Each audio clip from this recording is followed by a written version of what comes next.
Maxwell keep the ball in the goal! You can't have him sitting beside me, mate. Lewis Stevenson, looking fucking magnificent. Always was a good looking boy. Even back in the day, were you tight? I'd say we were tight. Trips away, I got on quite well. Back in the Scotland squads? Back in the Scotland squads. You just passed me the ball all the time, wouldn't you? Good lad. Aye.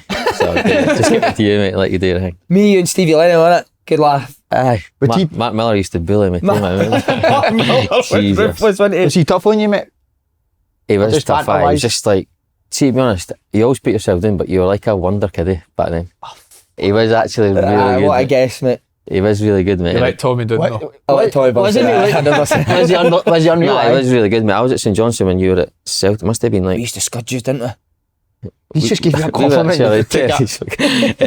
But he just stood out with the big mullet, the big blonde mullet, and he was actually really good. And see, when I hear him putting himself down in it, it does annoy me because you were a top player. Thanks, mate. I appreciate it. But he was I a was good at player. 16 though. I know, so who's fucking what does that matter? 13, I think it's kind of. And then could you believe how bad I was when you seen us again at fucking 26, 27? Because I was horrendous. But I remember I took your phone and read your dad's message. I knew you were going to say that. What's this one? No, he was in my room when we were with Scotland, and my dad's messaged me, and I was just like, just read it, mate, just fine. And he's read it, he's like, oh, it's a nice message and that. But he actually didn't say it at the time, and when the tunnel going out for a game, it was like against Malta or something. And he just went, come on ye Scots. And my dad had wrote that, and I don't know why the fuck he wrote me that. You were raging with your dad. Oh, I was raging with my dad, raging with him. I was like, trying to concentrate in the game, and he's fucking shouting that in the Come on, you Scots. He's never said that in his life. I don't know what he said. Seen your result yesterday and couldn't help but thinking, come on ye Scots. You've got some memory, mate. You remember to remember. Do you know what else you were amazing at, mate? Raven. Maybe you should do that thing with the eyeball on it. I'm not doing that. Come on. I'm not doing that, mate. What was this one? I actually can't do that, mate. No matter, I can't do that one. Where did you used to do that in the room? I don't think it was me. I think I was doing an impression of somebody else. Who was the impression of? Was it one of the Hibs boys? He was a wind-up match, man. Used to, even like boys who could sing, you tell them they could sing, and that Greg Cameron, mate, you made him sing the song for X Factor. Oh. I'm not doing the Raven. That's just. I used to make you phone your missus that you're still with now, which is incredible, man. Aye, that's a long time, man. Nearly 20 years or so. I'm still with. 20 years? 20 years, yeah. Only birdie's been with. Some gone? No, it's. You used to sit and speak to her on loudspeaker in the room in front of the boys, didn't you?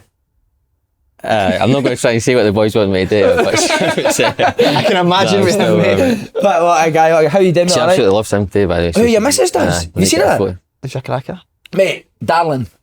That's quite common that the Nice, the woman they seem to love that it. is. Make her laugh, mate. That's what it is, mate. The housewife's dream, isn't he? They'll not be laughing at it when the EA man comes out. Goodness me. That was a butcher job for me, that. You enjoy it, Lee, man? It was something, we need to thank the EA, don't we? Amazing. A massive, incredible invite to get down there with the superstars. How was it? Brilliant, mate, to be honest. Brilliant. Ewan Ferguson. Remember, Evan Ferguson. That's what I'm saying. Remember, I kept calling him Ewan.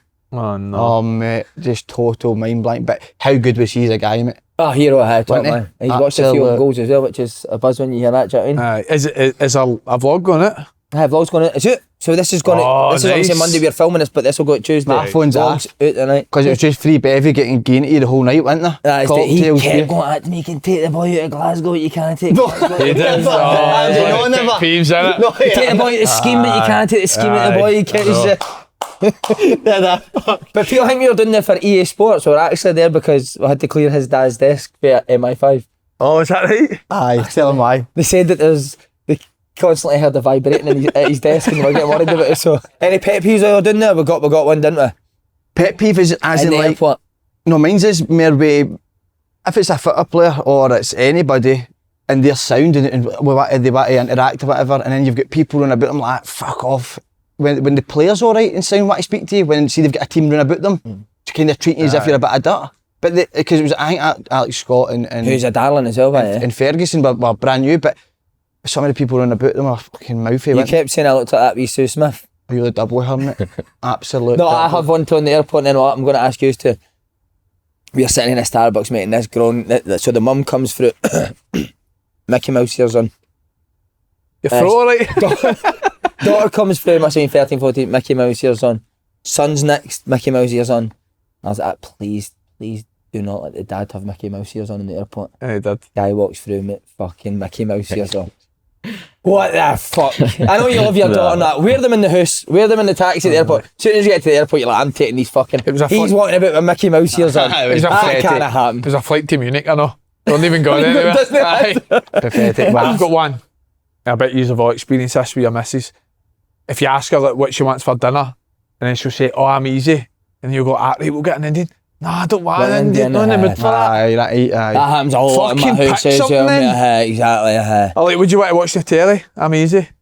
And then you'll see a movie that I'm not in the mood for a movie. People that can't make decisions, they Aye, my tits. indecisiveness, I mate. get you as well. What was your football one?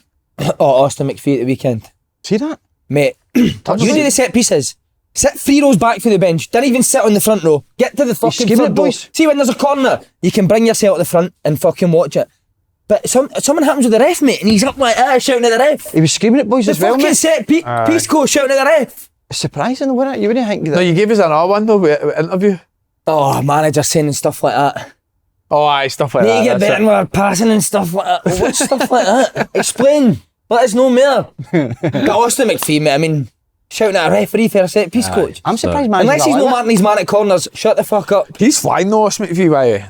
They do score a That's set not piece a every joke for week. set pieces. No, but Arsenal were horrendous yesterday. Ipswich are good. Very good football team, actually. But again, I love that guy, Kieran McKenna, but he's clobber on the side that his trousers were so baggy, man. I didn't But watch a pair of pointy toe brogues on, mate, and it pretty much dressed worse than that. You're not He's happy got with an it, are Indian- you? No, I was not. I don't know, understand What about you, that. Louis? Any pet peeves? And I'm life? just thinking about like handshakes for football now. It's like handshakes in the morning. You still, Mate, I've she's said the- that loads of you times. said How it, I know, annoying. but I didn't mind a gaffer doing it, right? But it's like the ones when some people do it, some people didn't do it. You're getting to like 10:30. It's like, is this still too late to do the handshakes in the morning? You said that, didn't you? I better watch because our gaffer does it every morning. That's it. But, Does he? I probably just handshakes. I mean, it never really started till I came in. Well, when I started, but when foreign boys and that come in, it's like Aye, the everyone. handshakes and the, Aye. But Like, like, give him up this one. That's what was his? No way he done that. The told manager. you, I've told you before. No, you've never told me that before. I've told you before. Imagine he went like that. Look. Look, you- Do you know what pet peeve? Guys that stay at clubs like hang on for like 15 years. Oh, aye. Even when they're not, Oh, even when they're not mate. playing Oh, that, come it's just Oh no, I thought you meant nightclubs. I was going to say, but see like 50-year-olds, see like 50-year-olds who go to nightclubs, mate, every week. so, mate, get yourself down to Rat Savoy. bat. Get yourself down to Savoy. It's full of 55-year-olds. Mate, It's Dale incredible. loves the nightclubs. Text me Sunday, didn't he? Aye, look. Text me Saturday night going there. Hi mate, do you know if any of the boys are going out tomorrow? I was thinking, who? Just anyone. Just anyone, Aye, mate. anyone. But I need to say he's gave it a right bash, you do. Ah, you have. Aye. maybe Went well, mate. I didn't want to try too hard, but I didn't want to. Rep the look like brand a who you self. wearing. I really did this. Huh? The last person I seen do this was Leigh Johnson when he came in. Walked in the changing room and went, "What are you thinking, boys?" Course. Gosh. Hey, like eating it. Fucking some mad trainer he had on the face. He's a hero. That's Do it. Yeah, it's a hero, Like, man. get in Leigh Johnson's voice, please. Like who you wearing you know what? It today. sounds really the same, but I think these are costs. These are Just call him Leigh Johnson. same size too, mate. So it's maybe the same stuff. We need to be quick because you're desperate to get back to watch Channel 5 tonight. Something you're desperate to watch on Channel 5, you're saying. So we'll need to What's on Channel 5? have a look at the TV guide directly. Very quickly, just pet peeves because for the fans, because we are many of the people. A Hearts fan messaged me saying pet peeve, why the fuck are we wearing our away kit at home? Aye. Aye, mate. I go Get along on with board that, with it. aye. Great shout. And Ross County are wearing their away kit as well. And the away kit's red, but it's like bright red. Like, it's not that much of a kit class, surely, is it? Who comes up with this as well? Who decides this is what we're wearing today? Kitman? I think Well, they've got usually they've got it is just like the three away strips, teams will bring options in it, like if they've got a second kit or a third kit. I'm not sure. They must mark it out, and there's not enough times to wear your third kit or wear your away kit. So Aye. I always think, somebody oh, sells see if jersey. you wear your third kit and you Where's get my beat. phone? Never seen again. Oh, the third kit you Never get seen beat. it again. Well, was that Hearts third kit? No, I actually don't know. I don't know, it was like the Goldie one, wasn't it? The good that little good peeve. Aye. That's a nice, good pet aye. peeve. I've got another one, but I've left my phone over there, so we'll do it next week. Just quickly, lads, we're up for a podcast award. Oh, by the way, some big names in there, mate, isn't there? Neville and it. 60 footballs there. Mika Richards one as well. Well, Lineker. Lineker. So if he get his ears pulled off. Their podcast is crap. Yes, Andrew, go for it. It is. Well, is it I'm not going to lie, I'll be voting for the overlap, but the guy that Cummings rubbish, man. Doesn't it? No, is it boring? Aye, rubbish. So we'd appreciate if you could vote for us. Links in the description. See if you win box. that one, that is... You could just get up then after that. I don't think you get any better than that, mate, if you beat Stick to Football. Didn't you know? It'd be a hard one to beat, and we need That's what I'm saying, mate. If you do it, though, it could be epic. He's won a few, though, you know. He's won a few things we've before. won a few, boy. Don't you worry about that. until I came on board, we've been beating every fucking final gone. Right, Lewis Stevenson on this week. What made you decide to do it? Was when we asked, was there any doubts, or were you up for it straight away? Nah, you have asked me a few times, and see, because there's that much turmoil at Hibs, I've kind of waited till I've been away for it. But nah, it just seemed a good time. We got a good win at the weekend, so it's perfect. And you scored an absolute fucking diesel I last week. wasn't going to mention that, but I did score a decent goal. Do you and your missus watch us? Is that how she knows how? Aye, we watch. Just sometimes? Sometimes, aye. Maybe not every week, but we do watch. Why do you know not? what, see if we didn't win at the weekend, especially at Hibs, I would stay away, because usually the defence at Hibs would be getting slated, and I would That's what I was going. I'm going to start asking guests this. To be fair, you would get defended. I would say you and Hanlon would get defended more than most, a few times. I've had that a few times. Even when James Forrest scored his 100th goal, somebody said, "Oh, you need to watch. You get a wee mention." And it's like, Louis Stevenson's gave him 65 of it. Is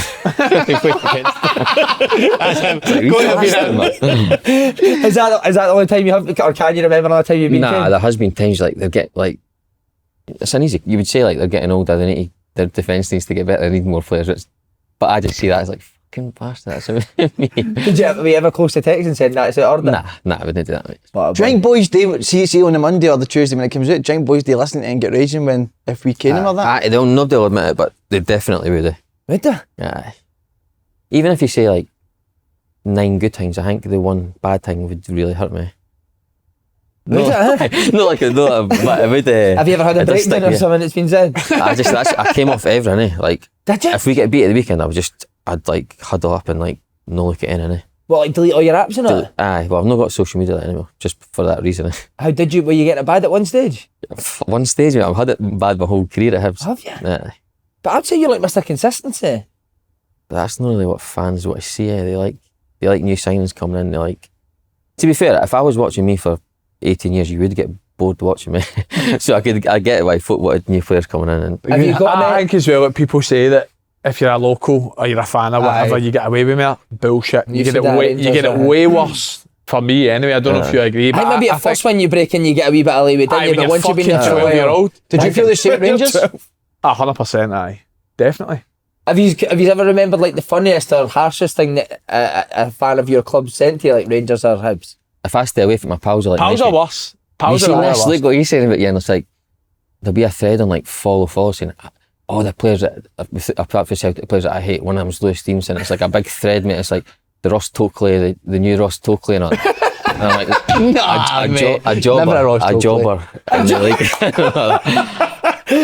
why is your pal sending you that? Like they think it's funny. They didn't think it's actually their job. That was I always said that. See, signing for your signed for Dundee, so my pals are actual Dundee. I don't know how you used to have done it for so many. Did you get it as well, Dundee? What the fuck were you doing today, man? See, as soon as you walk out Dens and you've got messages for your pals in the group chat, going, mate, you were terrible. Have you ever, so see, when you're at Rangers, Dundee and Hibs, did you ever react on the pitch to any fans shouting at you? Nah, I just maybe get like a.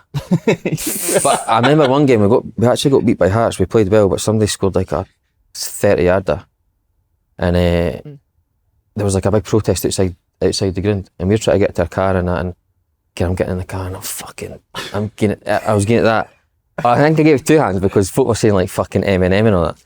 And then, but folk, there's a big thing I had to do an apology, and I was like, see for all the abuse I've had, and I'm just like trying to get to my car. There's like bottles under the car, and it was bang out of order. But I shouldn't have reacted and fucking gave it. So good, that's so cool. I've never done that in my life. Never done that. Applied to that. The best part was the film it was like the old back in the day. Make sure the thumbs out. He's slim shape. I met the boy, and he's the boy that basically grasped me and saying like you shouldn't have done that. And he's like apologising to me and I'm apologising to him. We're all Cuddling each other. so it was fine after it. And we'll come to good bits of Hibs as well, obviously, but new club now, how strange is it being away from Hibs? Is it quite Do you know refreshing? what? It was strange for the first week or so, but it's mad how quickly it feels at home. And the boys have been brand new to me too. You're good lads, that Dylan Easton's good. Nah, they're Scott honestly Byrne, sound as fuck. I can't, even like the standard in training, mate, it's really good. Is it? I've actually really enjoyed it, and I don't know, it does feel sometimes, obviously I love my time at House, but it does feel like a weight off your shoulder. Sometimes you can kind of reinvent yourself again and start scoring 25 yards or something. Maybe getting back to the middle of the pitch, mate. I always thought you were better middle of the pitch. There was a kind of time when like Bruni was injured, there was a few boys injured enough, and I think it was Potts that was in charge at the time, said to me, fancy maybe playing midfield? And I'm fucking... But then something happened and I ended up playing right back. So it was... When you're in position. That league's still up for grabs. Falkirk obviously beat first time that we Can I shout for you, Edinburgh going to win it? Oh my God, what about that? Mate, they're free fall. No, but I do think it's going to be... They're a good team, Edinburgh. I think it's going to be that type of league this year, the Championship. Because I do think anyone, I don't know if you agree or disagree, but most teams will have opportunities to beat each other. Yeah. So I think they'll be changing positions. Nobody's going to run away with it this year anyway, I don't I've think. called Queen's Party all the doors. There's now starting to make a wee I run said for it. party, even they're Queen's struggling a wee bit. No chance. Nice we chance. played there the Yes, first game of the you season. I beat thought they them. were really good. No, Air won. Airdrie? Airdrie, I thought Airdrie were good. Airdrie are a good team, mate, isn't they? It's so hard to predict, mate. That is aye. How's Big Neil Collins good? Really good, aye. I didn't even know much about him. It was actually Steve McGinn, who was pal of him, played with him at Sheff United. And he said he'll be really good. And I think he does the coaching stuff up here. Maybe does the B licence and stuff. So people told me he was going to be really good. And he's been class, mate. He's really demanding, but tactically really astute and training's fun.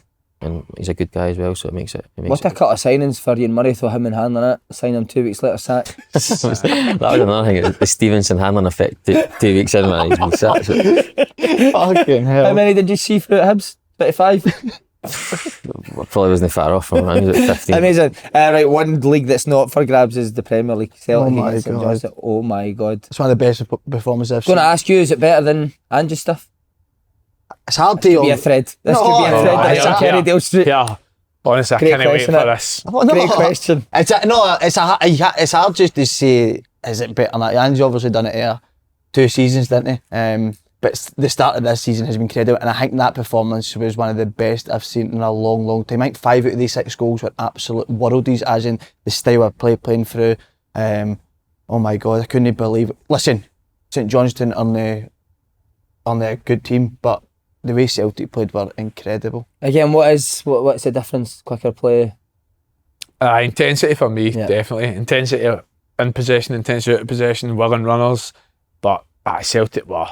They got to the point where they're just taking the piss, weren't they? Genuinely, that last goal. fucking flicking it. Oh, shit, Like, man. everything, but that was purely because St Johnstone just couldn't get near them. But I do think if Celtic play to their maximum, I think they can do that to anyone, to be honest with you. So St Johnstone was probably the unlucky ones that they were in the wrong end of it, but they were very good. Even would it take them 30 minutes to score, but even the first 30 minutes, and so many chances to score. Obviously finishes 6, but could have been anything. I think the difference with Ange is they're conceding a lot less chances, isn't they? I think even against lesser teams, they would always get 2 or 3 chances against Celtic, whereas the games that I've seen so far, I mean, Schmeichel's basically making 1 save a game, isn't he? Well, that's no concede a goal in the league, have they? Like you say, it's not really looked like conceding. And again, I don't even really think, certainly domestic, you can't even point to a player and think, he's not been great. Do you know what I mean? I feel like everyone that's played, you can make a case where Bernardo comes in the Old Firm game, is Stepped up brilliant. again, Yeah. He's stopped the next game. Somebody on Then this you think that's harsh, sofa but then would have Engels is signed him. brilliant. No, Somebody would have had him in Benfica reserve sitting with a pint of money No for way. him. That's been misquoted that completely. His goal's incredible, by the way. He's a What a Rolls-Royce, finish. mate. No, but I'm talking about the build-up The all the move. way for the back, and then Do you know what I love about it, though, Andy? They've got that both sides now, so they play out, which is brilliant, but then see when Johnson gets it, mate, just Aye, hit the and space behind. straight away. Whereas see under Ange, that would have been winger's feet, wouldn't it, for an 8 run, that. Whereas this team's, he said that, I wanted to make us less predictable, and they've got that, they can play at feet, but they can put the ball behind as well, pace up front. I felt with He does. Angie's team too, they never like switched it. They've never missed people out. It was always like, so as a fullback, it was like, you never needed to worry about the switch.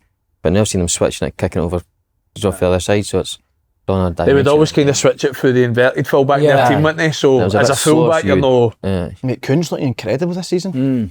his numbers are... Have you seen his numbers? For the early...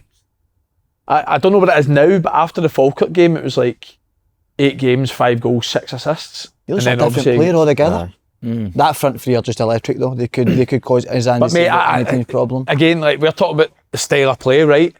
I just look at Celtic's team, like how much pace is in their team, how much like pace, power, athleticism. It's Front like three are so quick, mate. aye. And do you know what else? You talk about all the good football and that, but see their hunger, mate, like Maida running was back brilliant. at 6-0. I mean, that's He's got a Champions League game incredible, coming innit? up. Even if I see, to be honest, if I'm a manager, I'm like, I'm done. What you doing? What you doing? St Johnstone. What's your If it was habits? Rangers, I'd understand. They're going to kick about the pitch But anyway. Stay up there. But again, that's what I will say. See, after that clip, right? Mate, he sprints back about 60 yards. The camera's pan straight to him. He's not even breathing, Breathing mate. heavy, mate. I know. He's a sweat in freak. his face. Aye, He's there's a like, sweat, like. they're stony faced. He's unstoppable, mate. Isn't he? McGregor's Oh my scored again, God. McGregor's. Aye, I think that's banging 4 goals goals into this it. season. And they've all been the fucking same. Yeah. That same area of the pitch. Could you see, as the season goes on, Hatate coming out for Bernardo? That's well. What would you do Tuesday in Munich? I'd play Bernardo, mate.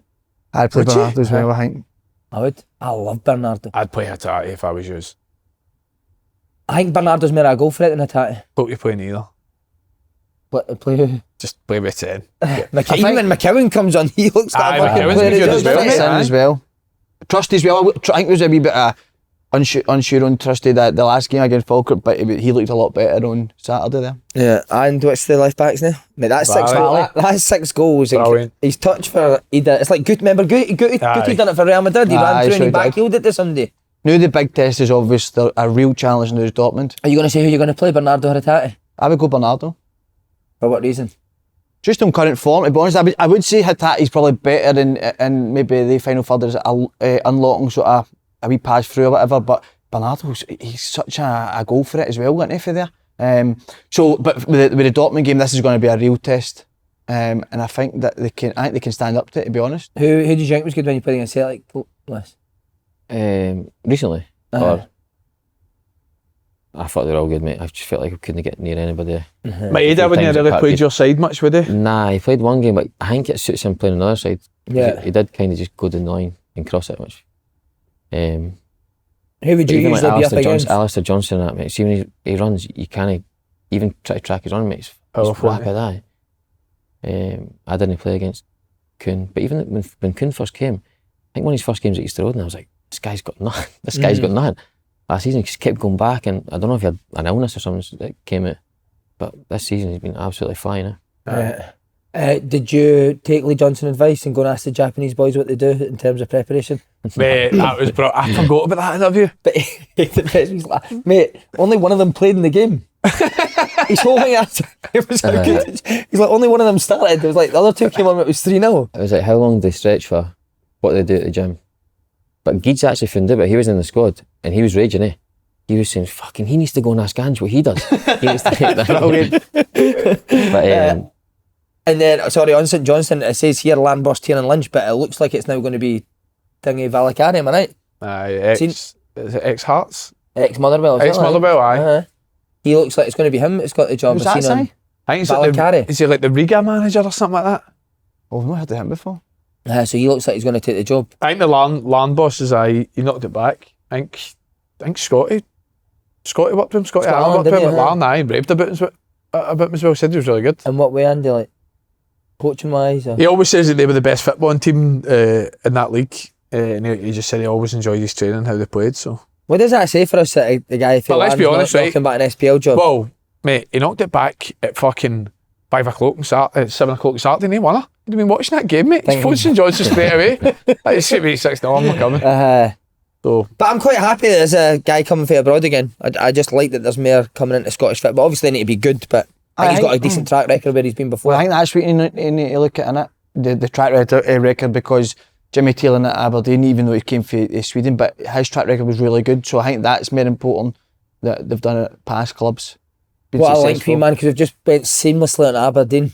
Oh, magic. And they've kept it going. Nisbet's finish is brilliant. And what a finish. They are flying. Although, again, Dundee looked like they had good chances in the game, didn't they? I heard the manager saying that Dundee were the better team in that day. So I don't know. I think you spoke about it last week, but when you do get that winning feeling, and you seem like you can't you stop came doing me it. for it last week. What was that again? The winning Nothing feeling. better when you win when you didn't play well. But I think a good team. That is probably the first time Aberdeen have probably done it this year. Not out the 11, 12 games or whatever. They've been dominating games. They've been playing well.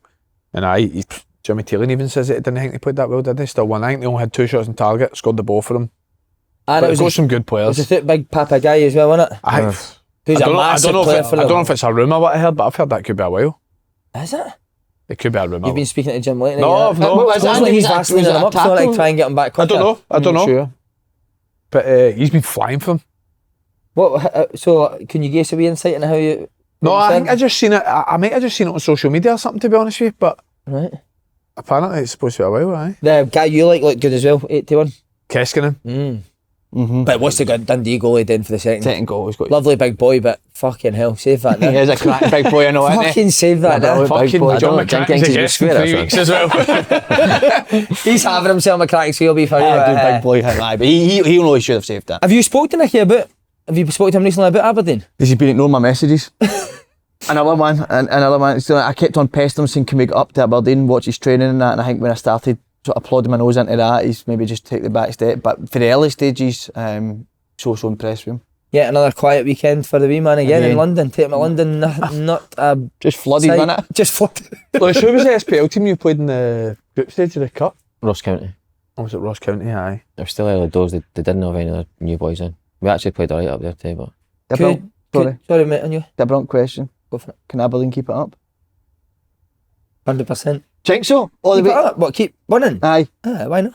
Finish I second think if you place. get, I think if you get If Nizzy you'd playing said as well. finish second, that's a different question, but can they keep it up? I think they can. But I don't know if they can finish second. But What do you think? Hearts at home, next game, Celtic away. But Hearts are shite, mate. I know I'll get caned for it. Hearts are... You're not looking at it and going, oh no, we're playing Hearts next. You're fucking buzzing you're Buzzing, playing Hearts aye. next. They've not played Rangers or Celtic, have they? No, playing No. Rangers. Or Hearts. But even if you're going to get beat for Rangers and Celtic and you continue to beat everyone else, and you're still going to have a right good chance of finishing second, aren't you? I think, see, sometimes you play them like back to back though, you end up losing 2 in a row and it can like Aye. fucking win on a bad run in it. Aye. You've went to win 12 in a row to fuck, we've just lost 3 in a Lost row. 3 in a row, Like, aye. here we go. I That's think Nizzy will be really good though. Yeah. He's one of the best strikers I've played. Is he, Like, mate? and he was class, Unreal. mate. Aye. Like link up play, finishing. He looks like he's lost a bit of weight in that day. He said he was a fat bastard. That. If you're selling Miovski for 7 million, you know your replacement's Nisbet on a loan. I know, mate. That's business, why I innit? think they can be up there as well, because their squad's brilliant, isn't it? I mean, like you say, guy comes out, but they've got Soccer and Nisbet to go and play ahead of him. I think they've got that over the pitch, don't they? Aye. Because Shinney's missed a lot of parts of the season. Clarkson's missed parts of the season. Duke's They've not been dealt with it. involved at Duke's any not been point. involved. If you can get that wee tatty up and running. What's going on with you, Tick? He just does what he likes, doesn't he? What a hero, man. But great, brilliant start for them. Amazing. On to Motherwell, who are also flying. Go on, Andy boy, what a win. But put the wee man in the team for a proper sustained spell, and this is what happens. Just isn't shows it? you, doesn't it? Just shows you. Aye, but doing well, to be fair. It was a mad game. A mental game. Obviously, you should have probably seen the highlights with some of the decisions with both teams not happy about it. But I'd imagine for a news show it was a good watch. We actually started very well. When St Mungo 1-0 up, we were on top for the first 15 minutes. And then after that, we go down to 10, and then St Mungo really good for the next sort of 10-15 minutes. But I seen Stephen Robinson, he thought that St Mungo were excellent after the game. I was surprised he said that, because I thought we were pretty comfortable, to be honest with you. They had a couple of good chances. Olisanya has a half decent chance. The big boy Phillips has a good chance where Aston makes a brilliant save, and then obviously the penalty. But I think for the most part, I thought we were pretty good. Had a couple of chances as well. But again, I'm not just saying this for effect. I still think we've got. I don't think we are playing anywhere near as well as we can. But I do think injuries will. I want to ask him this, because this is Frankie's pet peeve. Are you claiming an assist for that goal? Am I claiming one? Aye, will I get it? Probably no.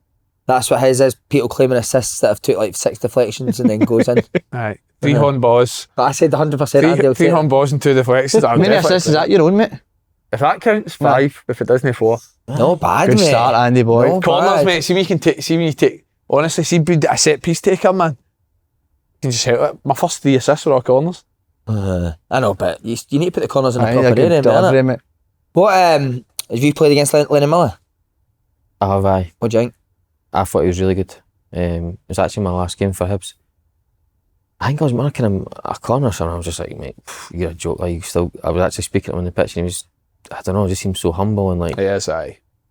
He was really good, mate. There's a couple of times where I went to press thinking I could read a pass, and like he's just flicked it In the inside space? me, and I just can't believe for the age of him, and Just the way, I don't know, the way he moves and everything, seems quite solid in that too. Aye.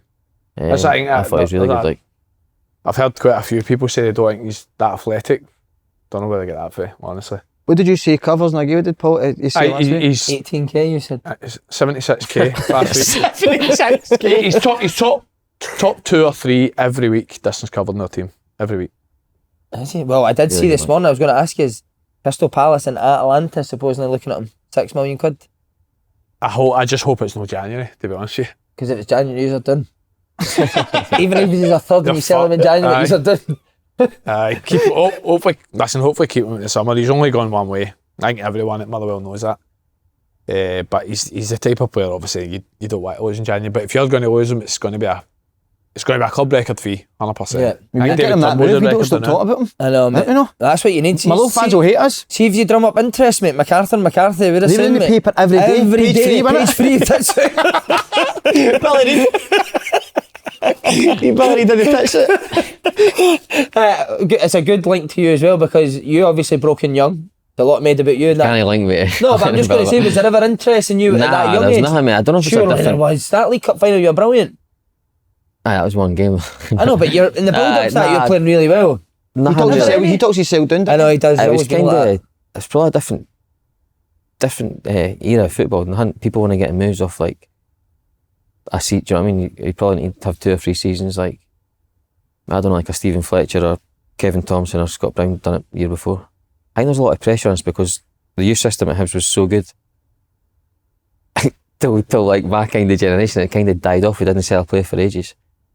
So there's nothing, honestly, nothing really ever. See, obviously, because we speak about this a lot on the podcast, obviously you've been there the last fucking 50 years. Why do you think it is that Hibs haven't produced the players that they did in the past? I don't know. I don't know if the squads have got bigger. And it is harder. But the first team's got worse. Nah, I know. You know what I mean? Like these guys that we're getting in against into good first teams, innit? So many of them as well, yeah. I don't know what it is. They've changed the youth system. There's been different heads, different departments, so it's hard to put a finger on it. Look, I think there's maybe a wee renaissance where like Renaissance. I've never said Renaissance. What other that is? You know, he always pulls himself up. Is anyone else who just left it? I thought you were going to say something, so I thought I'd get in before he said it. Like Rudy's came through, done well. Rory Whittaker came in, probably maybe a wee bit too early for him because he was 16, 17 when he came in for a fullback. It's tough. But he shows a lot of promise, and I don't know, they need to kind of get back to, because I think, as you said, like fans love it when a young player comes through and they get a bit of backing.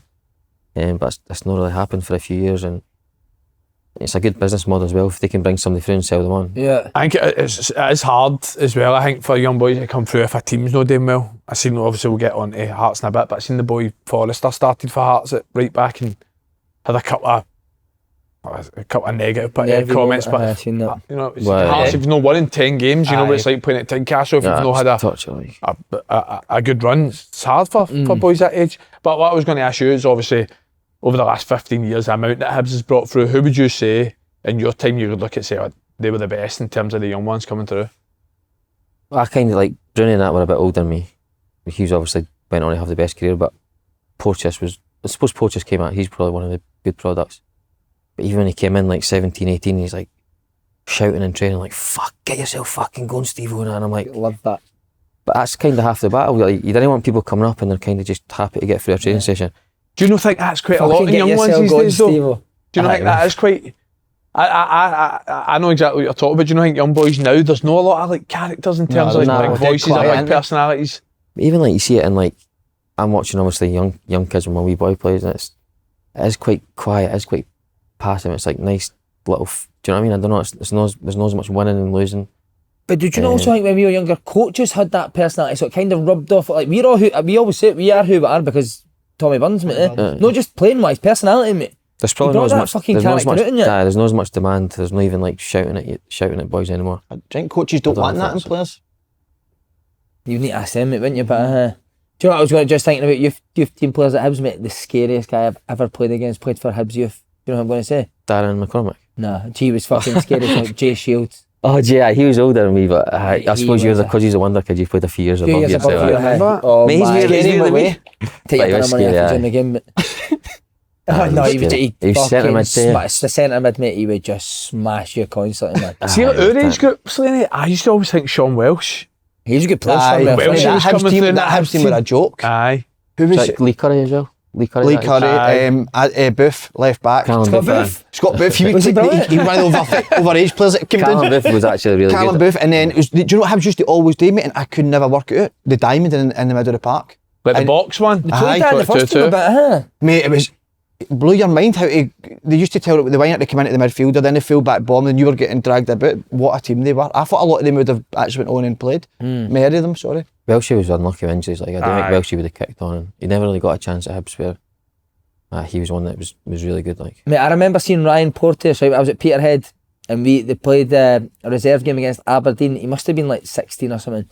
And straight away, see what you said, you could just hear him, mate. The full stadium, like, demanding, and he was unbelievable that night. I remember saying to Jim McInally, like, you try and get that wee guy. He's like, mate, he's 16.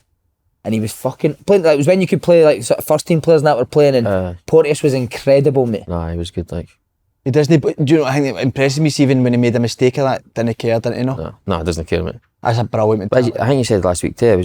He is actually really good in the ball. Yeah. Like, see Aye. pass. I wouldn't want to be controlling some of his passes when he's firing through Aye, top spin in the zips middle. it through, doesn't he? But he's really good. Like, and you said, see confidence in that. It is like a massive thing in football. Aye. Like, there's young boys that like they've got everything. You ask them to do it and they would be able to do it. But see when you put them on the pitch, it's like I don't know, they kind of hide away a wee bit with it. Yeah. Right, we're going to go into Hearts. The big talking point again, Hearts fans on Twitter that I'm seeing are actually worried that they are going to be in a relegation battle this season. No chance. St Johnstone and Ross County will make sure that they're not, won't they? The squad, you just look at that squad, it is, but we have seen it with teams before, haven't we? Well, Hibs, innit? You could tell us about that as well. No, we got the year we got relegated. It was like probably for match time we needed 1 win. And you think I'll get. You just needed 1 win. It was for a basically match? 1 win. We hadn't won since March till the end of the season. Aye. It was So like, did you actually start that season off all right, or was it we a bad started off start? alright. The manager changed. Terry Butcher came in. Like we weren't playing nice football, but we were winning games. We were like it was just attritional football, and it wasn't. It was pretty. what, sorry? Attritional. Attritional. That was Neil Lennon told me that one. He used to say it a lot. Lenny's got That a good was his vocabulary. bit, What does it mean? Regiment. Regimental. Attritional, like might not be. Oh shit! I'm going to. He didn't know. I don't know how to. Explain it. Aye, like somebody help me. Do you know Attritional. Is the right word? But I don't know how to. It's a bad- it's a bad group, Right, yeah. geez, I'll take that one. Like kind of safe football. It was a bit boring. Didn't want to like long ball, but we were. Aye, I don't know. I just thought we were never in any danger of getting relegated, and then like 1 defeat, 2 defeats, and like then we couldn't buy one, and then playoffs we got beat by Hamilton, which was mental. I know you're saying about the squad and stuff like that, but like the one game you would want, and especially the fact that you would expect a new manager bounce would be Ross County at home. And to be honest, they look like, I know Shankland's had a couple of chances, but Ross County had a couple of chances as well. Like, so when do you see it turning? Is it when a new manager eventually comes in? I think so. It's easy to say, but I just think when that first win comes, to be honest with you, we've all been there when you're on the runs when you just can't see where the next one's coming, and you're looking at the fixtures and see the games that you think, oh, we can win them. It's like you're starting to think, fuck me, can we even win them? But I do think as soon as they get that first win, I think they'll go on, maybe not quite the run that an Aberdeen are on the now, but they'll put through an unbeaten stretch where I think they'll be fine. And I know it's easy to say it. Listen, I said about Dundee United and they end up going down, but I can't. That Hearts team cannot get relegated or be in a relegation battle for me. Well, Chance. the good sign is that Shankland scored his first goal, at which That you'd might get expect him going. he usually goes on a run, doesn't he? That's the need that. And also, I think Beningame, you've mentioned how important he was. I think he was really good Saturday, and him being back such a massive bonus, isn't it? Aye. But they're in the Conference League as well. See if you get a few bad results in that, mate, it could start to be turmoil in there. Aye. Going away from home in Europe, and then you've got a game a couple of days later. We've seen how many Scottish clubs have been affected by that. I think Aberdeen, I think it was last year or the year before. So if they struggle in there, take it into the league, they could be in a bad way. We're saying about Aberdeen having Hearts. Hearts have got Aberdeen away next. So, I don't know, a tough fixture for them. But I do think Benny's massive for them when he's fit, because don't know, watched a bit of Hearts this year. They look so open to possession. Like, again, just gaps all over the place where I feel as if Benny is that one that's just, he's an out-and-out holding midfielder. He's never going to get in the box. He's never going to pull it wide. So I think Just him being back fit for him, I think will be big. Do you know who they need to go and see? Paul McGinn's dentist. They've got gaps on a replacement. He'll fucking fix it. He'll fix be They should give him the job. There you go. Paul McGinn's dentist, the new Hearts manager. Have you played it? Have you had this thing where you're playing in Europe and you're playing in games, and how much We did had that a wee bit affect you as last a year, and we player? actually lost the first 3 games of the season. And it didn't help, as you said, like, we were playing in Europe and we got scudded by Aston Villa, and it's like, I remember. it's hard to pick yourself up. You actually come off, I think, that game like, what the fuck have I been doing my whole career, man? These guys are They were like a playing a joke, different weren't they? sport. See, when you drew but Aston it's hard, Villa, like, be I honest, think- is there a sense of fuck? Or are you I was buzzing quite that you're excited gonna because get to play? obviously McGinn was there, and it was quite good to play. I've never played an English team in a competitive game, so that was a bit as How excited soon as I into the got. game do you think, nah, these are like ridiculous? Do you know what? The first like 5 minutes, like, this is alright, but it's like a game of chess, mate. They're like dragging you, like playing. They play like 2 deep. They played 2 deep sixes, and their line's so high, mate. And it's like, if we win the ball, it's just over the top, mate, we're in. And they just reel you in as soon as like you make one tactical error. They're all away. rapid, I know. You think play Yeah. the tap in and just fucking sprint And that. like you end up, feels like you end up getting like a 1v1. I was like against Bailey, and I'm like, help me out here. And it's but everyone's been And he's joking like, like no, fuck. you fucking come here. You help me. I mean, it was, but even like you know when they're going to put the ball in, like that Dini was playing left back, he actually put on a sixpence for Watkins every time. But we've seen Scotland that maybe like overhit cross. It was so hard, mate. They were just so good. But see, We in actually done a Scotland, bit you of get cheered for analysis. that. If you're going to miss him, make sure you overhit it. Aye. We done a bit of analysis, and it was like they just got beat by Newcastle. I think they got beat like 3-0 at St James's Park. Conser made a couple of mistakes, and it was like Conser's the weak link. And I met McGinn before the game in Birmingham, and he was like, "What was your tactics?" And I was like, "Well, kind of like Conser." And he was like, "Conser's the weak link." Couldn't believe that was what we were kind of playing on it. Because But like, Conger's unreal, isn't he? He went and played for England in the summer, oh, didn't mate, he? it's a joke. That's what we He plays right back, a fucking centre half. He was another like Rolls Royce, mate. Like Ewan, the fastest player on our team. He's through, like, you've got a chance here, and he's just fucking jogging, taking it off on like a wee boy. It's So see, after different, that I Villa know. game, when you go and get scudded, then you need to go and play at the weekend. That's the thing, Is it tough? it's hard because your confidence at rock bottom, and the fans think you're like, I don't know, it's hard to get yourself. There's a quick turnaround too. So we suffered that year, and that's when Lee Johnson got sacked. I think the first 3 games of that season we got beat, and then that's when Montgomery came in. He's doing it at Spurs now. Seen him yesterday on the telly. What about, sorry to go off topic, what about Van der Ven's pace, mate? Oh, scary. Mate, that was incredible. I've never seen somebody run like that. What about Manchester United though? Oh, like, there's talk about pet peeves. That wee baldy dick still in a job of it. I can watch him Mate, again. what Mate. is I was happening? actually wanting Spurs to win yesterday. I'm a Man U fan. Fucking You hate them, mate. But Mate, he spent 600 million quid. 2.5 years and he can't get them a pass the ball 4 times to each other. I think he's still saying he's not been backed. Mate, fans are still wanting him to get back. Like, we need to back the manager. What the fuck are Mate, they a lot of talking Man about? U fans are like that. A lot of Man U fans are still saying that. They better keep Ten Hag. That was an embarrassment yesterday, wasn't it? Again, in possession, but then out of possession. Like, what are they out of possession? Oh. Are they hard to beat? Are they a high pressing team? Are they a low block? What are they?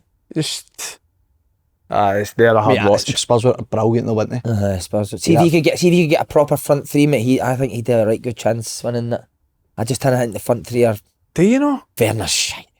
Werner, maybe no, but Werner's shite. How many times Werner go through, mate? You just know he's not going to score. You may as well just get back in a position, mate, when he So runs scared, through. isn't he? So scared. So in front of goal. scared. See if you were, we're going to get back onto Scottish football. See if you were Ange and Man U come in tomorrow for you, would you leave Spurs? Definitely. Would you? I think there's a lot of poison in that. Mate, Man U's group of players are unreal. I think so. Do you know? The players they've got. I think. Got a better squad of players than Tottenham, mate. Think so? I was Do you just. know? I Tottenham's got a better 11 than Man U. Yeah. Aye. What do you think? I was thinking that they had, I don't know, I've been saying that for like 3 or 4 years that they've got a good squad and they've been like bang average in the league. Do you know what I mean? So it's- I think midfield, I'd maybe say Man U's, but again, Menu, like Ugarte, Casemiro, you no, like but him, I, I don't know, I like- was thinking more Menu, Fernandes, and the boy Ugarte. I'd take that over. Was it Sa, Bentancur, and Although Madison. Kulusevski is unreal in it. And then Madison in there was brilliant. Madison was good. It's their attitude. Fernandes is a captain. I don't know how many times he's been sent off or he's mouthing never off. a red card. No, it's never No, a red it's not. card. It's not a red man. card, to be fair. No, But Rashford's, I don't know how many times we went through there, but it just seems like a horrible place at the moment. Seeing Fernandes done an interview after too, it was a bit weird. I know why. Aye. He's not allowed. sent You're not off. allowed to do that. Do you know that? If you've been sent off, you're not allowed to come down into the press. But he can't even get a sub right. He didn't come on. He never came on. Manu went off and he didn't bring him on. Playing with 9. And he's sitting like that. He's like, how have you only got 9? What the fuck is he? What the fuck is he? Vero just fucks off to the tunnel as well, mate. He'd be sitting on that bench and watches. Wow, man. Oh, they're done. They need to get him out and get Big You Ange. talk about them all day. Hearts, obviously, the derbies, favourite memories. Did you do well, quite well in the derbies? Nah, not really. Well, no one else anyway. Nah. You must say some good Like, memories. the best one was probably the year we won the cup, the Scottish Cup. We beat Hearts. We were 2-0 down at Tynecastle. We came at the second half, got it back to 2-2, and that was when it was like replay, so we got them back. So City ended up winning the cup and beating Hearts on the way. That was probably the best derby. But I've won a few, but probably my overall record, the same as Hibs' overall record, to be honest, isn't great in derbies, and that's probably one of my biggest regrets I had as a Hibs player, was not to win more derbies. Is it amazing though playing in that derby, that atmosphere? Aye, it is really good. Like, obviously, it was all I really knew, so I took it for granted. And there's probably players that didn't have players go through the whole career never playing in a big derby like that. Mm-hmm. So it was, when you win them, it's obviously the best feeling in the world. But when you're on the other side, it's horrible. How I was do think I see but like there was times they would, like, we'd been the better team, they would score a worldie or a penalty decision. It's like it seemed to happen all the time. Yeah.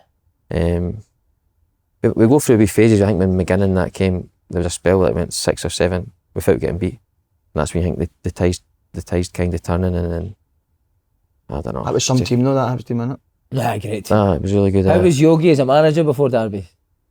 I didn't actually play that. I only played like 15 times when Yogi was the manager. Tell him So I what his think he first fancied. team talk, what his first chat to the boys. He just was kind of talking about how like much a Hibs fan he was and how much it meant to him. And see, I'm not going to do an impression of that. I think that's what you're saying. You've got his voice spot on. Nah. And I kind of almost think that was his downfall. You could tell how much it meant to him being the Hibs manager, and it kind of, his emotions maybe took over rather than being a manager. But I actually really enjoyed working under him. His training was really good, him and Chipper. I think we finished 4th that year as well, and he ended up getting the sack, which is mental. That's bizarre when you see where Hibs are. I used to jump over the fences to come and watch the He can't Hibs. watch the Hibs. But we played I remember like we'd have days off, like a day off on a Wednesday. He was like, "Why were you off?" I was like, "Day off? You're under 20, you need to come in." So for a whole year, mate, I was coming in on a Wednesday, like nobody else in, just all the young boys coming in, and like he did mean well. He was just a scary guy, but he was like one of these guys you're stretching. He's like, "What are you stretching?" I'm like, "My hamstring." He's like, "Didn't get a hamstring until you're 21, son." But we played Ross County one time, and like they're going out, like they bang the door like, "Come on, County!" Like fucking. In the dressing room, In the dressing room, by it the was a dressing room. midweek game. I always remember it, and then I'm standing at the door, kind of just like getting ready, like fixing my sock or something. Yogi's like, "Fucking both." Honestly, took the wind at me, and he's like, "That's what you're fucking up against, wee man." And then he got at half time. He's like, "What the fuck was wrong with you?" I was like, I felt like saying I was fucking windy there. I couldn't move the whole game. But I've seen him a few times, and honestly, I loved him. He's one of these guys that you always want to do well. Using him, The hero. But he's scary man. Like, Incredible. And you scored a few, didn't you, against Hibs? The two you scored in one game. Just the two, in the derbies, aye. The two, it's one game. But they are brilliant games, like really good You games. loved them, mate, didn't you? Both stadiums, Tynecastle and Easter Road, they're class. I think over the last few years they've probably been one of the better derbies to watch, because the Old Firm derbies haven't had the away fans. So I think when you see the Hearts fans at the away end in Easter Road and the Hibs fans You at get the away pelters end one of the at nights, Tynecastle. didn't you? Huh? You get pelters one of the nights at Easter Road. I Everywhere, think the man. games have actually got better football wise over the years. Quality Too. wise, aye. Like there was times where like both teams just didn't want to get beat, and it must have been so bad to watch. But the last few seasons, especially, there has been a lot more football, and they've probably been better for like the neutral to watch. Would that be one of your favourite ones in your career? That double? Aye, definitely, aye. 'Cause you do almost get like hero status, because I remember after you scored like Twitter for days. It was like Andy Halliday 11, man. But I think that because it was the last next Saturday you're shouting and hated you. it was the last game before the split as well, and I think that win guaranteed us third, which then guarantees us Europe to December. So I think that obviously made it a bit better. Right, Killie United. Dale must be fuming with some of the results. Some of the decisions he's getting with refs. Like, how the fuck is that a penalty? I don't think it was as bad as what people are making it though. No, just purely because in full flow, I can see why he gave it.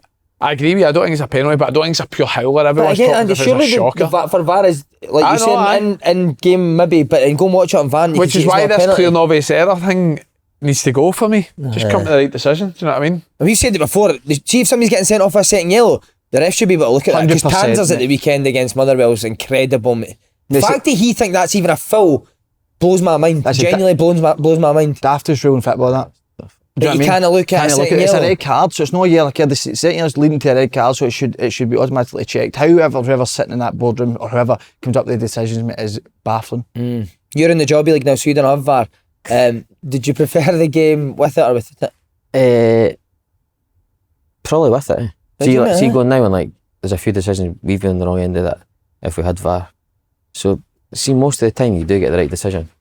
There is a bit stop-start in that, but at my age, I didn't really mind getting a 5 minute break. I was just about to say that. Cheers, See if mate. you're fucked in a game, and you see that, you're like, yes. I just chilled 5 minutes. Keep Just a couple of minutes. That definitely does help. Like, That's amazing. Wait, sorry. You can't just brush over it. So now we keep talking about the way the refs are doing, we're like, the VAR and all that. Love it. What about the way the ref gave the penalty against Dundee, against Killie? What did he do? None of you noticed that? I like that Mate. wee ref, so I had not to ken him. So that's the box, right? All the Dundee United boys have appealed. He started jogging at the box and went like that. Penalty. I love it. Have you not noticed that? No, I've not seen it. I watch it back. Mate, it's incredible.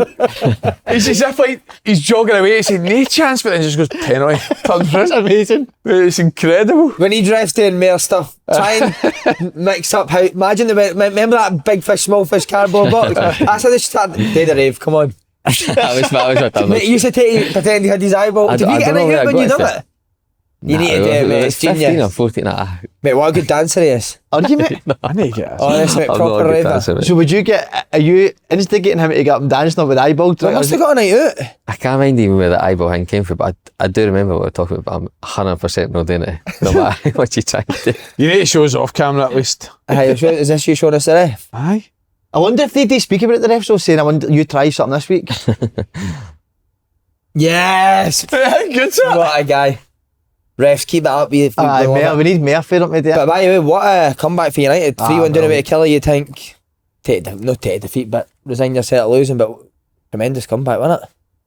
Aye, the table looks a bit mad now, doesn't it? Man. You see Hearts and Killie being the bottom two.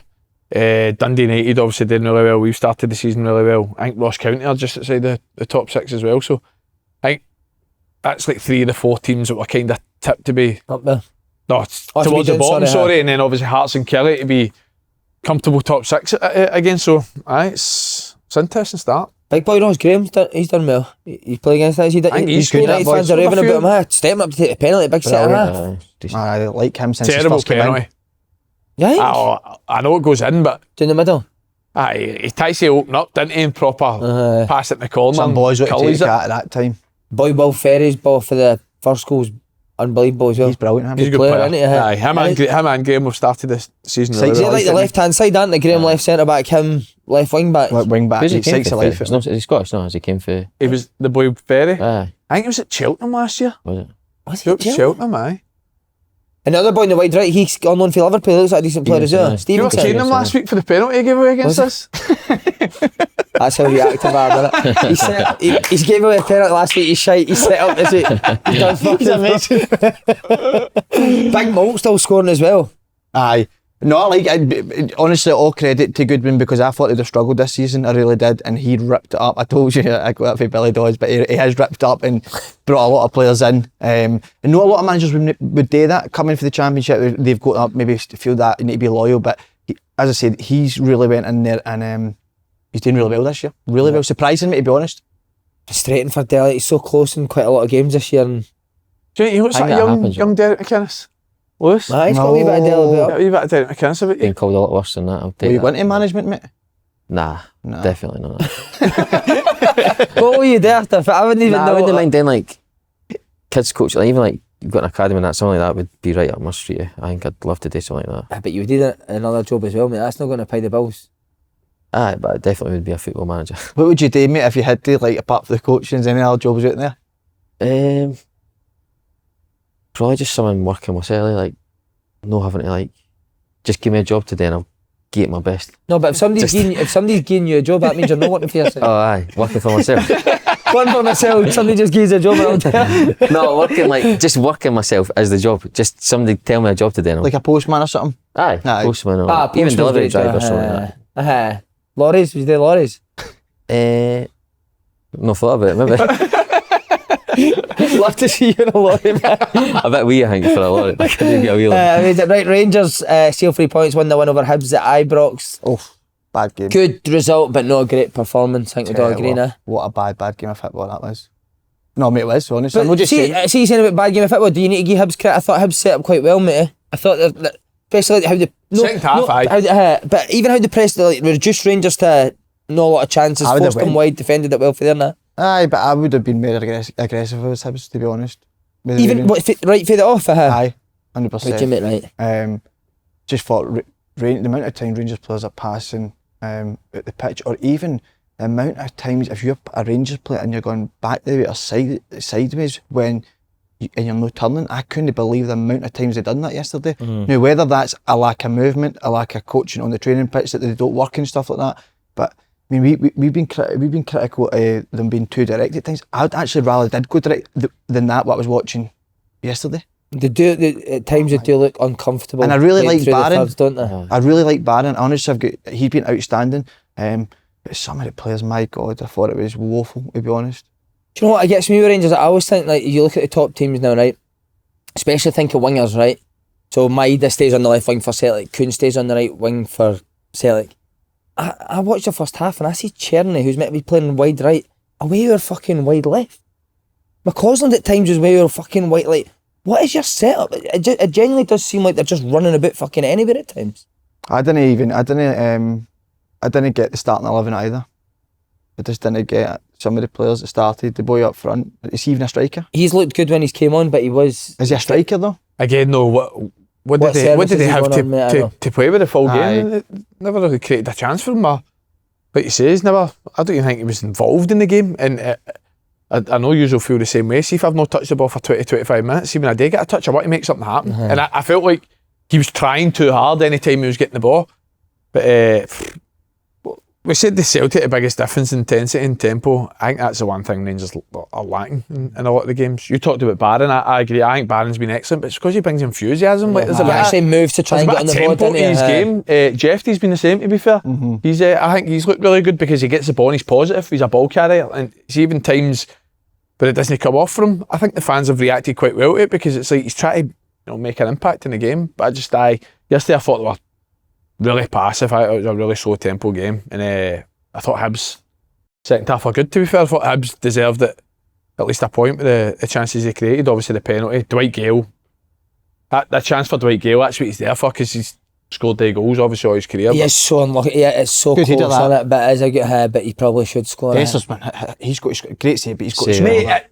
that's not a great Got save. to I'll score. tell you right He's now, got that's to not a great he's save. got to I'm score. saving that. If that man goes, I'm saving that. So it's right at He that. does it If that man right. goes, Mate, he does it right where the goal is gone. That's a That's not a great save. Uh-huh. I was arguing about this morning. I generally don't. I think you hit anywhere, you hit it down, you hit it near post. Sin. You should just score that no matter what. You should he's even got to give score. the goal an opportunity to make a save. But you talk about Dessers every week. You know what I mean? I think he's done really, really well. I think he's a lot better, and I think he takes a lot of harsh criticism. But stuff like that, I think that's just the one thing. The amount of chances he gets where he should score, yeah. that doesn't put them away. You Do already- you know who I think's done really? I think John Souttar's done really well this year. Souttar's Souttar yeah, has I been good. I think aye. he's been excellent this year. But it felt like the 2 centre halves in Barron were, and it just felt like nobody was moving behind it. And then sometimes they did play through it and Raskin got on it. And they broke through for him to turn it and he just passes the ball back to it. Even Raskin when he first came in was like really dynamic and Proper, I don't know, he industrious. just looked a bit safe and like even that proper when he's I don't know, he was like scared to pass it into midfield, and he was like almost chipping it out. I know he's on his wrong side, but he thought he's Dutch, Like a player like that would be comfortable enough on the ball. But see, when he's stepping in, Lewis, do you think there is movements and rotations to give him options on the ball? It doesn't look like it to me. I know what you mean. But even like pace-wise, they've not really got much pace up top. No. They've not really got anyone that can beat anyone 1v1, so I don't know, I thought Hibs looked pretty comfortable. If it wasn't for that wonder goal, then... See, even like I think you quite like this wee rotation as well. Like, Shooter's got the ball and Tav goes high, but there's nobody that even pulls out to a false fullback for a simple pass. Nobody moves. But even if they did do that, Si, when they do it, then nobody moves again. Because I think Barron done it a couple of times maybe, or he dropped in, and you can see they're trying to look at it. It just feels like they're all static. Part of it just lost on a bit. But the quality, do you know what? Even when they get in there, the quality at times yesterday in that final third for Rangers was awful as well. But see, when you're playing against, so said we're talking about the way Hibs set up in the first half, which was to frustrate Rangers early. You need someone in the final third that can beat somebody 1v1. And like you're saying, when Cherney got it, he's got a lovely left foot, but it's like he done it early on, he done it once, he went in. Aye. But for the most part, he's want to come in, he's want to thread passes, he's want to cross it. It's like, obviously you mentioned there about like the sort of lack of pace and athleticism. I do think that's the sort of games whereas again, you look at Malmo, I thought that was Rangers' best performance of the season. So for me, that's what I was going to ask you. So what was different in Malmo? Because obviously we never get to see the game.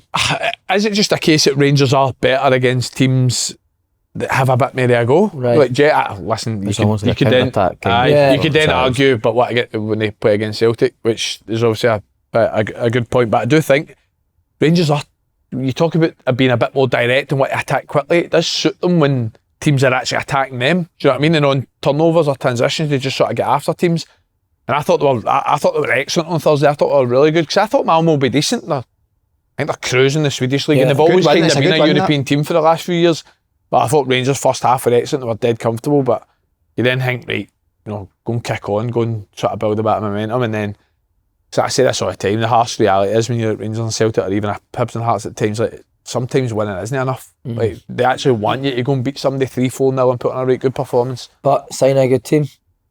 Maybe not so much for so much for Rangers and Celtic. Did you see the Malmo game there? I seen bits of it, Impressive? I thought Rangers were good that night, Same as Andy thought maybe suited playing against a team that had more of the ball. I don't know, they just seemed like they had more energy that night. I don't know about the pace, I don't know what was different in that team. Obviously Cherry and that still played, but they just had that kind of threat, and I don't know, it's maybe easier, maybe less pressure going away from home and stuff like that, I don't know. But I think stuff like that. See like the big chances against Malmo. So like Cherny 1-on-1 and Dessers 1-on-1. They said Rangers, they're not creating 1-on-1s in the SPL because teams are a low block for the most part. It's only really, like you said, when they get a chance to counter-attack teams when somebody's been attacking them. How would you say Rangers create most of their chances? Is it fair cross balls? Crosses the balls for me. From the fullbacks? Aye. Yeah. I don't think I think that's been the case for the last 5-6 years. Yeah, and I thought Hibs done well to stop that yesterday. No, they're good. I think Dave will do well for them. Why?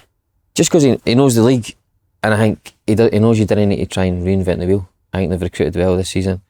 You see, even like size-wise, that's the biggest Hibs team I've seen since I've been there. They're all like Quan in that middle of the pitch, huge, mate. Even like Trantis came in, who the games I've seen has been. He's good, mate. He was brilliant. He was really good yesterday. Again, mate, I've got. He came up as a centre half. Foul for me. What the? No foul. I don't know. What one was that? Middle of the pitch, stop. You got booked. No foul for me. I guess red card on him. Oh. No, I never. I think it's a free kick, but never a red card. Like the centre back positions has been a problem for years. Obviously, Paul has done well over it. No, the boy looks good, especially. What do you think of they two? He's made them captain. O'Hara looks good.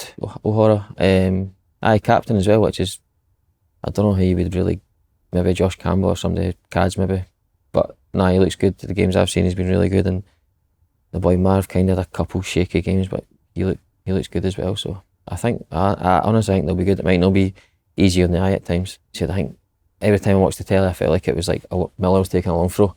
There's another. I think long throws need to stop. I've not seen anybody score for one. Nah. Has anybody ever scored a fucking long throw? See when you go to Rangers, you actually get counter-attacked every time you get one, mate. Dundee did against St Johnstone, but it was because of St Johnstone goal. He scored the own goal, mind. No, he punch it, missed it. I think it does break up the flow. See when you go to the Old Firm, it does break up the flow of the game a wee bit. Like everyone's out of position, So they probably can't set, and it's like, I don't know. Was there any chances? Yes, Not one. I watched for it, mate. Not one. Even United against Rangers the week before at Tannadice, not one for it. Not one, mate. But they fucking persist. We've got a boy at Motherwell that I'm telling you right now has got the longest throw, longer than Rowan Vine. I'm not joking. Can he fizz it in? Boy, Kofi Balmer, the longest throw you've ever seen. Is it? I wouldn't tell anybody I had a long from it. Well, See, if I had one, I wouldn't tell. Well, I'd keep it quiet, mate. It came on at the. It came on when Dan got sent off, and I know you're saying no scoring chances for it, but see me, you're holding on with 10 men, and we've got a throw in at our corner flag, and he's launched it at the halfway line. You're like, defensively, how you're buzzing, mate. It's unbelievable. But you've got some people get throws on the right wing, and they can actually throw it quick to somebody and play, and they're like that. And then he runs all the way out to fucking left back, mate. And I he's in 5 minutes to set up to just header this ball away. Just fund the fucking ball to somebody, man. Do you think does David Gray, will he do a lot of the coaching? I think he'll do mostly everything. Will he? Is he good at that side of it, mate? Aye. I see. I think it was Jack Ross that kind of gave him the contract when he was a player to be a coach. Right. And I think it was a big decision for him then, because he's the same age as me, so he was probably about 32 maybe, and he still could have played. But I think he would have learned a lot for Jack Ross, losing track of the managers. But I think it was Maloney after that. Him and Maloney got on really well. So I think there's things for every manager would take it. And see that time when he came in as interim, would he do all the? I think Paul spoke about he had a really good way about him. Even as a player, you'd know him as a player, he was quite Big boy, I liked him. But he was, I don't know, he kind of had that. Had a bit about him. A bit about him, and he wouldn't kind of. He's a player that I thought would be a manager. Mm-hmm. He didn't get involved in he silly stuff like that. He was he wanted to train to be done properly. So emotional kind of speeches and stuff, he was really good at it. He nearly had me in tears one time. I know, but you cry quite easy. I do cry quite easy, but he was. I think he'll be really good. What was the speech? I think it was about family and how it's changed his life when he scored that goal. And it was at was it the cup final against Celtic? Aye, we actually played alright. It was actually just when Jack Ross got sacked. Were you crying throughout the full 45 minutes? Like Yogi Winded, this time you were crying. Jamie Murphy. I was talking about who you do this for, the sacrifices you made in it. I'm not going to try and do it justice, but it was really good. All the boys were like, fucking hell, that was unreal. And I think it's not for everybody, but I think there's a time and place, and see a cup final, I think it's good to. He looked like young Clement yesterday on the side, didn't he? Two of them fucking clubber, man. Exact same clubber, wasn't it? Right, we're going to go into his career. That's right, what a career. Great career, go on, mate. Great career. Happy with it before we get it? I am now. Should be, mate. Came through at Hibs, obviously. What age were you when you first signed the first team? I signed actually I was still at school. I stayed on at school till 6th year, which was quite unusual. How come? I actually just quite liked school, and my mum and dad were like the chances you make it as a footballer are quite slim. So I didn't really mind it. But even the fact that you were in Scotland squads and that, they still seen it. I don't know. They always kind of not put me down, but they were pretty realistic about chances of making it. So I fucking showed them, didn't you, mate? Aye, did I? But it was actually, I went to Magleith with my pals after school 2 weeks, and then I got a phone call for the kitman saying Tony Mowbray wants you back a week earlier with the first team. David Murphy was injured, so I went away with the first team to Dublin. So I hadn't been full time for a week, and I played a game for the first team, which was pretty mental. Wow. What players were in that team? That was Scott Brown, Stephen Whittaker, Mikey Stewart, Rob Jones. Who's Mikey? Guillaume his mate. Mikey. Who's Mikey? Guillaume Bouzelin. He was class. He was actually brilliant with the young boys as well. Just played for Megs, didn't he? He was really good. He was. I don't mean that it sounds disrespectful, but he doesn't seem like that. He's a hero, Bouzelin. He's a youth coach at Hibs as well. He's really good. The boys love him. Ivan Sproul, Riordan, O'Connor. How were they all with you, mate? They were really good. Anybody give you a hard time? Or Gary Caldwell was. Oh, guys could be harsh. Mate, he was harsh. Was he? I remember all sticks in my head. Had like a 5-a-side team, and the teams got ready. It was like Caldwell, Stevenson. It was like another young boy, Sean Lynch. Remember Lynch? Lynch. And Ross Campbell, and he's like that. Mikey, look at my team. Mate, look at my team. Mate, you've never felt so bad as a footballer, mate. Is he batter? He would batter. Like he had high standards and fucking went on to do really well, done well at Celtic. But he would hammer young boys in. To be fair, like guys O'Connor and Riordan would kind of stick up for you. And, would they? Aye. Because they would always argue with guys. Was it brilliant? They would argue all the time. He was really good passer. Underrated, mate. I thought he was really good. Even on the ball and that, I thought he was really good. He was the first player I ever seen, like, he would point like he was going to pass to somebody and then reverse it. It seems so simple, but fucking... Mate, I thought he was really good at Celtic. Even like, he was never that athletic or that fast, but...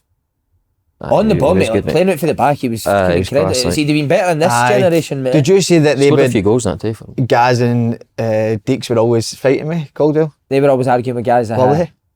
I think they've said that on here before. I think it was like Glassy, Stephen Glass, Mikey Stewart, Caldwell were like a wee group, and like Tom O'Brien, Witts, Fletch, Riordan and O'Connor. They were like... How was Morgan? I thought he was brilliant, eh? What was like, so good about him?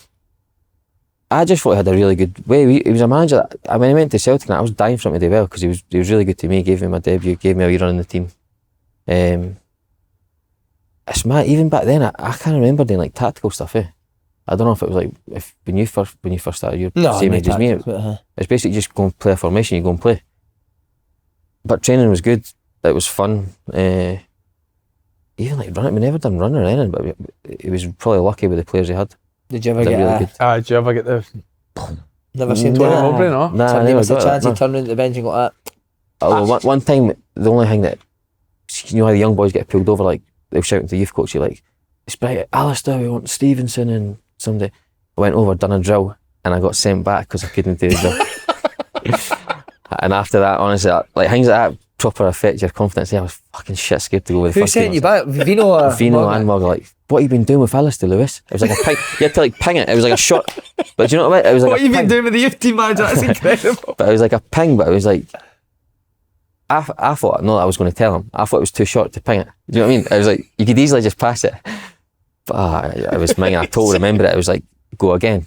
And I couldn't do it, and then I got sent back. Corners, It was like, take the corners, go again. But see that when you that was my biggest fear. See when they asked you to zing the ball when you went up for the first team, you could do it, mate. But there was just something about being in the first team that you would always fuck it, and they would all just look at you like you were so shite, man. I go again. it was even worse than like they're trying to help you, like, nah, like put your foot more through it. Like, I was like, I know what I'm doing. I just, it was hard, man. Put that part of your foot there. And what did your youth team manager say when you got sent back up? Somebody else went over, and then I think it was maybe Daz or something. And nah, it was just, they were kind of laughing, and see, by the time you just kind of have to laugh it off. That's right. I used to always say Tony Mowbray was the first person that played me fullback. Oh, man, And I used to say all the time, I used to hate how much he used to tell you like, what to do. Did you ever get that? So on the touchline, on that side, pass it on to that the side of the striker. pitch, I used to hate I know what that. you mean.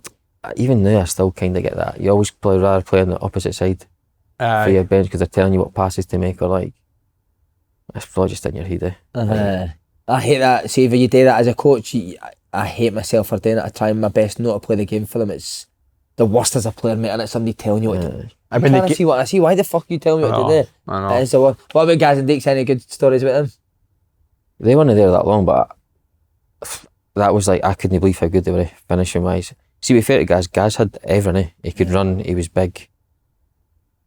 I thought he was a good guy as well, but he was even doing drills and he'd be like, he'd be crossing it in, and like unbelievable crosser as well. And he'd be like, the problem is, Gaffer, I should be on the end of these crosses. So he wanted to cross them and be on the end of them, which, but nah, they were good, mate. I was probably still too young to kind of, because I'm sure they were like going out on a Tuesday night and all that. But I was never like close enough for them to kind of get asked to go. They two were brilliant, weren't they? Heroes. Unbelievable. Like Deeks finishing both feet was crazy. Was he says to Fletch, have you ever sat next to a £1 million player or something? Come and sit here. I love that sort of stuff. Who was the best of them off? So we've got here Gaz, Deeks, Bruni, Kev Thompson, Stephen Fletcher, Gary Caldwell. But the names are a joke. Incredible. That is, what man, team that was? if they kept that team, it would have been some team like, even like Murphy and that as well. Murphy was good left back. Went to Birmingham, didn't he? He was Really class. liked Murphy. Played in the Good player. Premiership and that. Who's the best? Probably, that's a tough question. They all had they're actually all different. But one that you would just wait and go, wow. Probably just Bruni, because he was just the intensity trained at it every day. And I don't think he gets the credit as a footballer of how good he actually was. People think because he had the skin he didn't, he ran about a bit. I thought he was really good. Like Fletch as well was probably one that didn't really get the credit until he left. Especially if he's a left back. I always like playing my left footed striker. Seems like if I'm curling into him, it's like a natural on his back foot. And then I don't even have the left footed striker till Cummings came about 10 years later. And you would know what to pass about his feet. You love Fletch, didn't you? Tell the story about Fletch. So when he got in the first team, was it with McGeouch in the video analysis? McGeouch had a thing that every goal, no matter how good the goal was the team scored, he would have to blame somebody for the goal. So to be fair, it was a centre half. I think, was it Andy McNeil or someone? It was like something happened in the game and he was trying to blame somebody. It was a centre half for a corner and Boyd's like almost overhead kicked it. And to be fair to the centre half, he was like, I think he was like Michael Nelson or something. It was like really tight with him. And then he's having a go saying fucking tight. I was like, I'm tight. And Fletch went, Gaffer, really, what more do you want me to do there? He's like, you can watch it. And Fletch goes, are you watching the game like that? And the whole room just fucking went silent. Fletch has got that. That's why I liked Fletch as well. It just kind of came from nowhere. And Fletch was young. Fletch was only a year older than me at the time. Oh, it's amazing. And Mixie must have thought, what is going on here? Fletch was one of them where you crossed the ball for him in Scotland tuner and he would just fucking punch it. Oh, the ball wasn't right for him, he would just fucking he did the ball, man. What you doing? Just try heating it. At least try. Just punch you could hear it. that look kind of get fine into him and it's like bobbling at. He would just kind of look at you like you're a piece of shit. It was horrible. Fletch was top for you always said, didn't you? We used to play them youth team games and like all we'd speak about was like, just stop Fletcher and we'll beat them. So see the Hibs boys you mentioned, was that up against your youth team? So Fletch, Jinky, they'd been a year above you, but you'd have played up that team as well. Sean Lynch, guys like that, how we used to play. I think who else was there? Kano was there, Nicky Waitman. Nick Waitman, he watches this, Nicky watches all the time, he's over in America now, great guy. I used to hate playing Hibs' youth teams, man. They were always good, weren't they? Brilliant. Mate, do you know what I love though, what you said about Gaz and Deets, like they have a laugh now, it's brilliant that we're good with the young ones, wasn't it? See, Gaz could be an arsehole on the pitch there, but see, off the pitch he was brilliant with me, man. See, I think that's brilliant, mate. I think Andy, you've said it's one of your worst things in football, like senior players. You know a difference between being hard with a younger player, do you know what I mean, and being a see, the thing was, they weren't even that much older than me. They're probably 2 or 3 or 4 years older than me. But because they'd played in the first team for a young age, I was thinking they were like veterans, But they were... What about Bruni and Tom? Was Bruni and Tom that good with you? Aye, really good. Bruni, I'm for Fife as well, so Bruni was always kind of had that connection with me, but... would he drive you back to Fife in that, or...? Nah, he maybe stayed in Edinburgh at the time. I used to get training and stuff, so... Right. Did he ever play right... He played right mid at the time, didn't he? Ever play right mid until you were left back? And did he smash you? He was just relentless, like, couldn't even just have like a nice easy training session. He was like 100% every day, which fair enough, that's probably why he's went on to have such a good career as he has. Leigh Miller's story about Bruni on here is the best ever. He's done it in Zoom. He's playing left back for Celtic his first game. Bruni was right mid for Hibs, and he said down in England it was just chill, do you know what I mean? You'd speak to people and he was like to Bruni before he alright lad, just like go easy on each other, and then Bruni like, I'm going to break your fucking leg. He was like, what? Imagine somebody saying to him, Davey, this guy with skinhead just looking at you, I'm going to break your fucking leg. Are we ready for the debut? We need the debut story. Maybe I'll have a debut story. How does it come about? Debut, it was quite late notice. It was Murph was ill or something, and I got a phone call from Vino actually saying like, look, you're going to be starting. It was a League Cup game against Ayr United, and I had Deacon in front of me. Basically, just anyone I passed it that wasn't him was the wrong pass, and he was fucking moaning at me the whole game. That is what he was like as well. We won 2-1. I can't mind much of the game, but I remember seeing a photo and it's like, honestly, I look like a mascot. I can't believe I actually got through like a 90-minute game. Were you nervous? Size me. I probably was, but see when you're that young, you probably nerves didn't really kick in as much. I don't know. Yeah. Were you only 17, weren't you then? 17. But your strip was massive. It was massive. It was a big baggy sleeves, you know. It was. It was horrendous. But that was my first competitive debut, and I loved it. What, the family there? Just my dad went doing actually. Shouting, I didn't actually tell them it.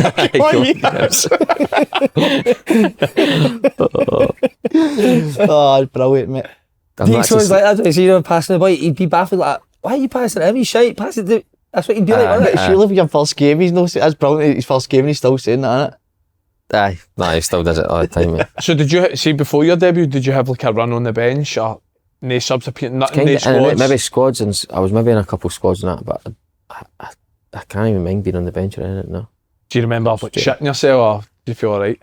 I remember I had Mouldies on, and I was like, wore a brand spanking new pair of studs because everyone's wearing studs, and I'm like, I need to wear I had studs. I had the big. I'm sure I had like the ankle guards and everything on my shin guards. Like you just kind of want to get through it. And to be fair, like Caldwell and that was playing. I think Big Rob Jones was there at the time.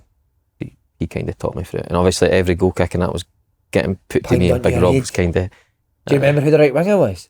Must have been like an old school fucking right winger. aye. I An can't animal. mind who it was, mate. It wasn't. It was like a wee guy who went on to play in Ireland and that. He was alright. He was like one of the better players too. Right. But obviously Deke was really defensively helping me out in that. Oh, was he fuck me? Did he ever run back now? Nah, did he fuck me? He scored 2 that night. He scored 2, didn't he? He scored 2, it says on here.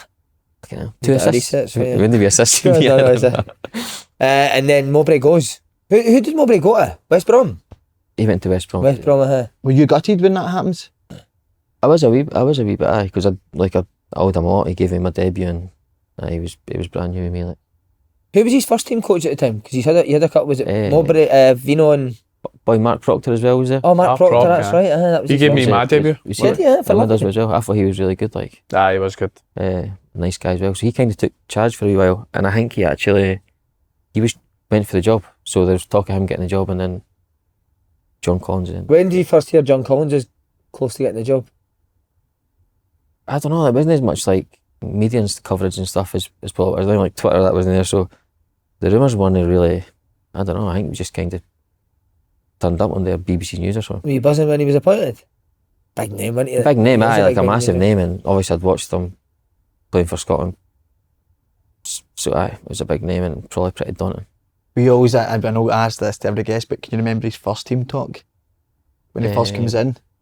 For just like Can't- I talk to was the group. kind of- Talk to the group, sorry, Talk to the aye. group. I was back in the youth team. I kind of hadn't been playing the last few games with Mowbray, so I was back in the youth team.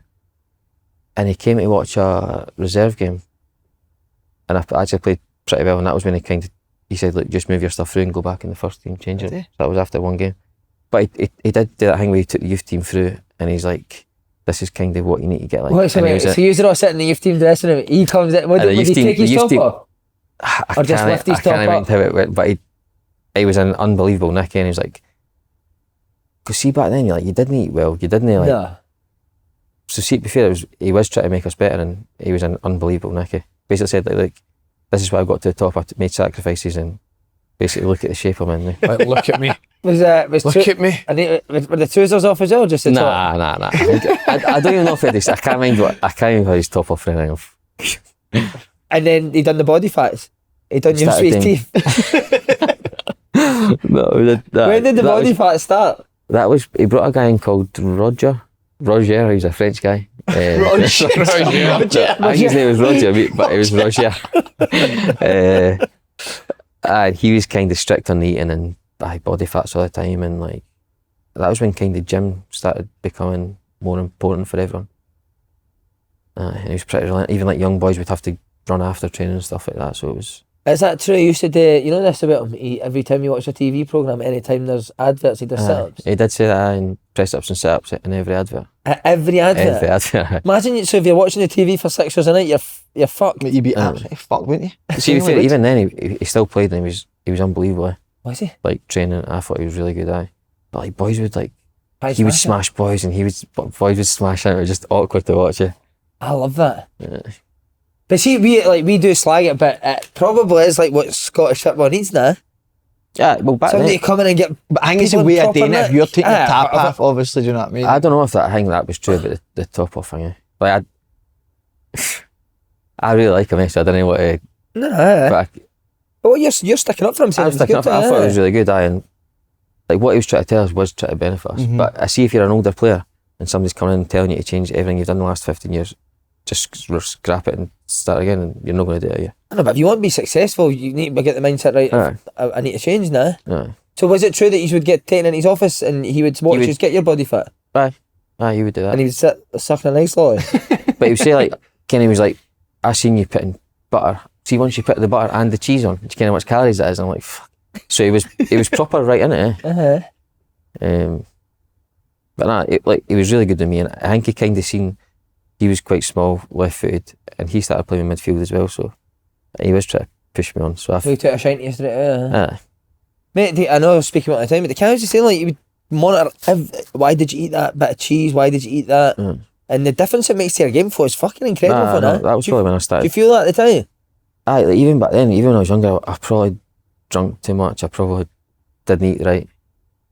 And see, when he came in, it's like a proper shock to the system, and that's probably when I just started living like a professional footballer. I think it's like drinking and takeaways all the time, fair enough, but I've tried to like be proper strict with my food a couple of times. I always feel worse. Yeah. Aye. Did Charlie used to say about Celtic with Dyla? They were eating fucking cream and that, weren't they? So didn't the energy of that? The food do break down in that, but I think sometimes they lose too much body fat, they end up getting injured in that, so aye.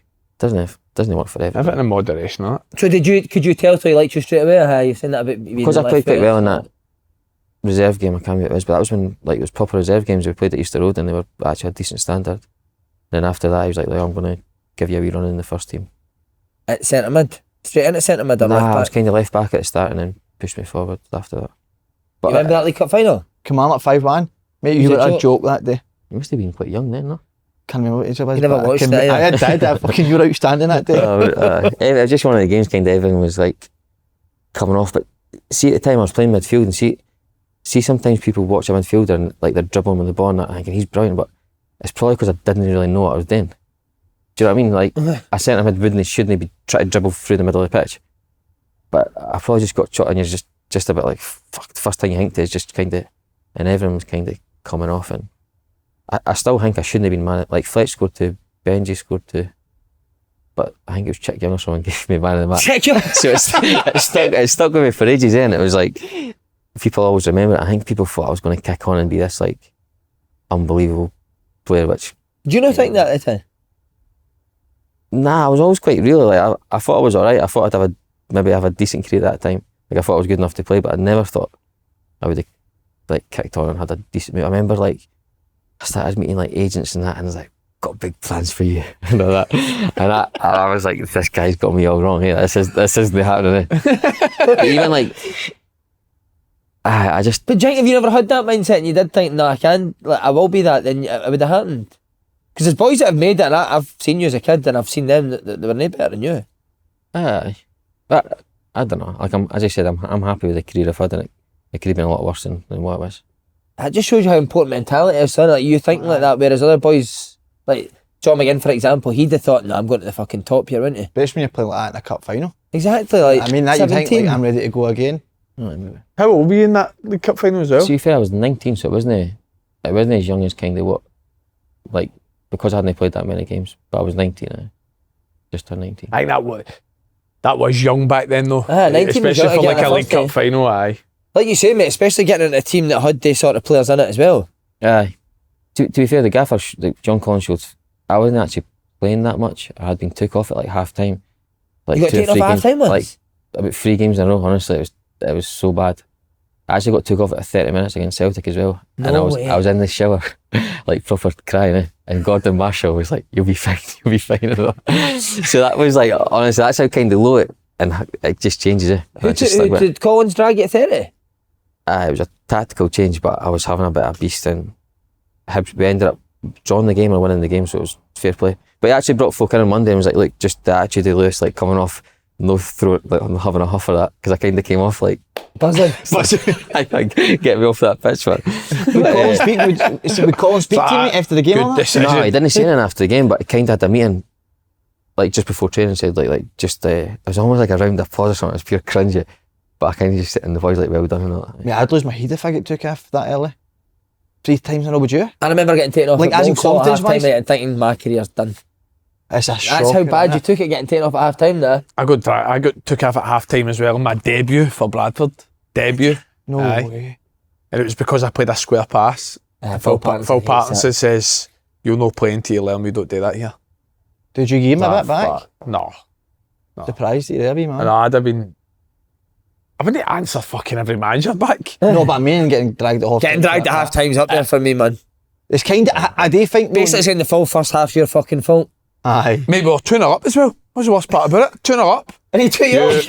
Nah, that's shite. It's a pass off. It is a weird feeling when you're actually taking your boots off, mate, and everyone's going out for the Go second back half, out. and it's like, And you get the odd You know what? somebody come up and tap me in the back like Oh, it's sleepless nights that. And then on the bus back, like, "Jake, was that bad?" You get a text and keep your head up. Keep your heat up. Man, they're the worst. That's the worst. When did things start going negatively against John Collins?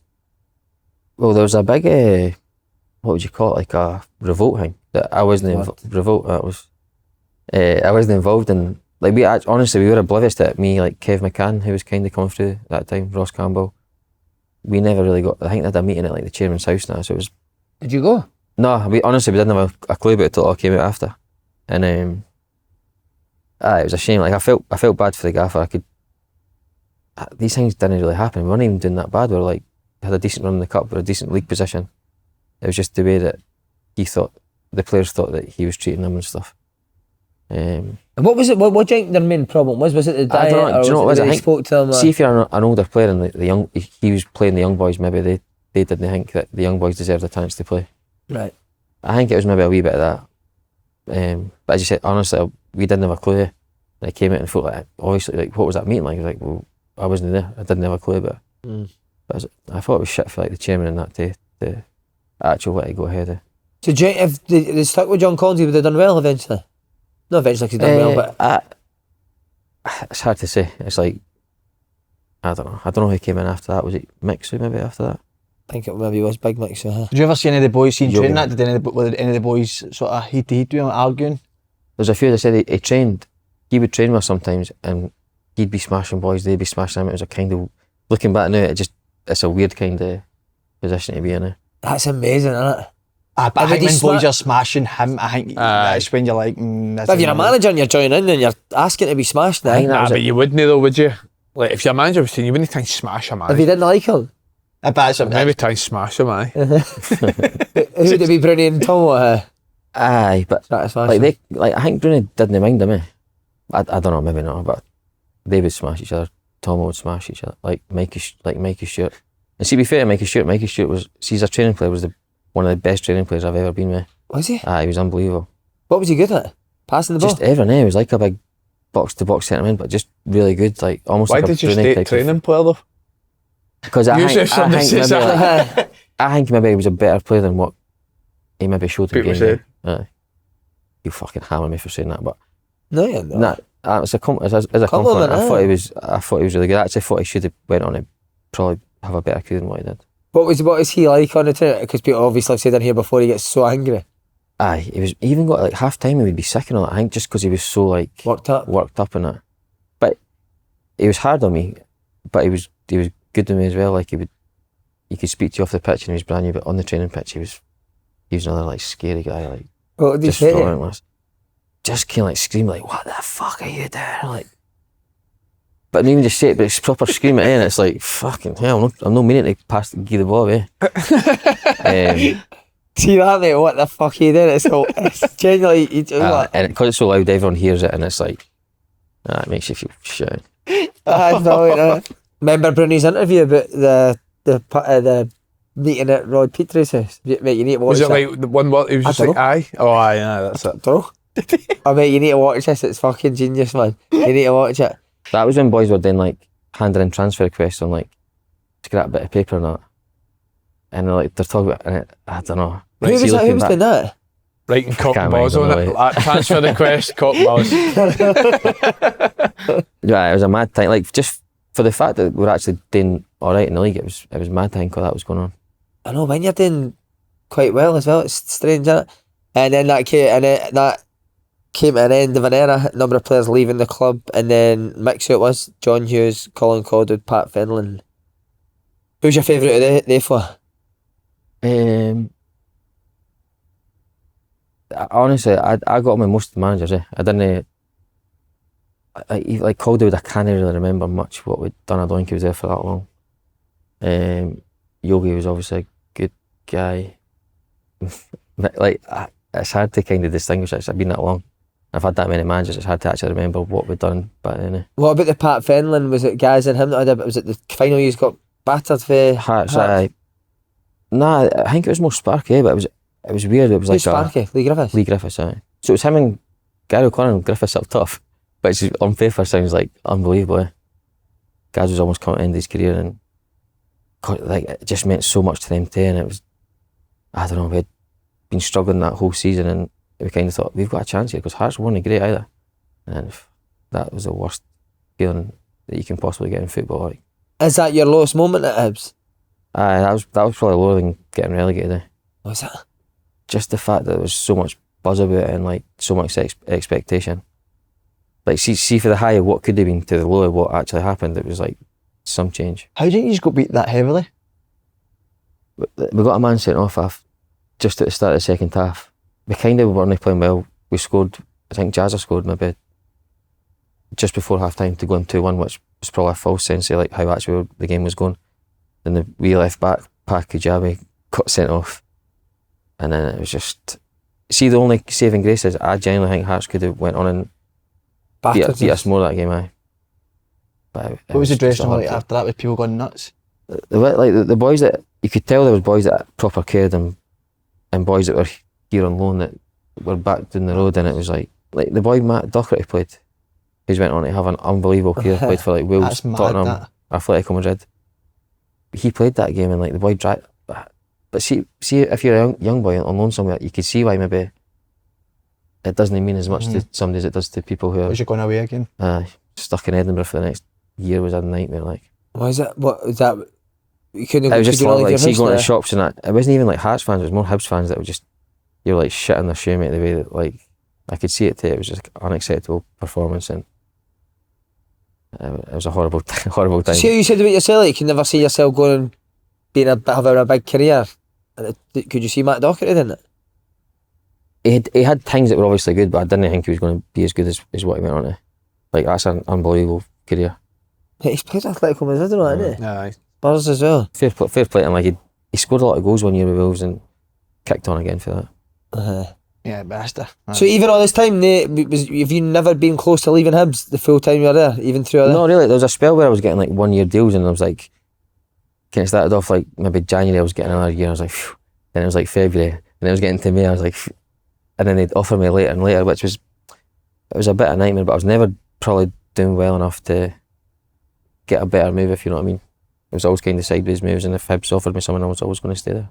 That's brutal. See, getting a 1 year deal as a first team player, mate, I think that's right. That's torture, mate. What age would you have been when that was Fucking torture. That is torture, mate. Like, a 1 year deal. 26, 27. Aye, that's too high.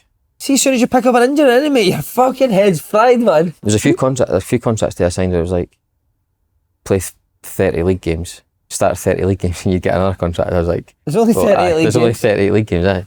No, 30. I'd say start 30 league games and you'd get another year. But if you start 30 league games, you're going to get a year anyway. Yeah. Do you think that was, because they knew that you were a Hibs fan, that stuff like that happened? So they knew that you would maybe just take the contract and know... They probably knew that, like, I was probably never going to get a move that was going to pay much better. They knew my family was settled. I wasn't going to really move away from home.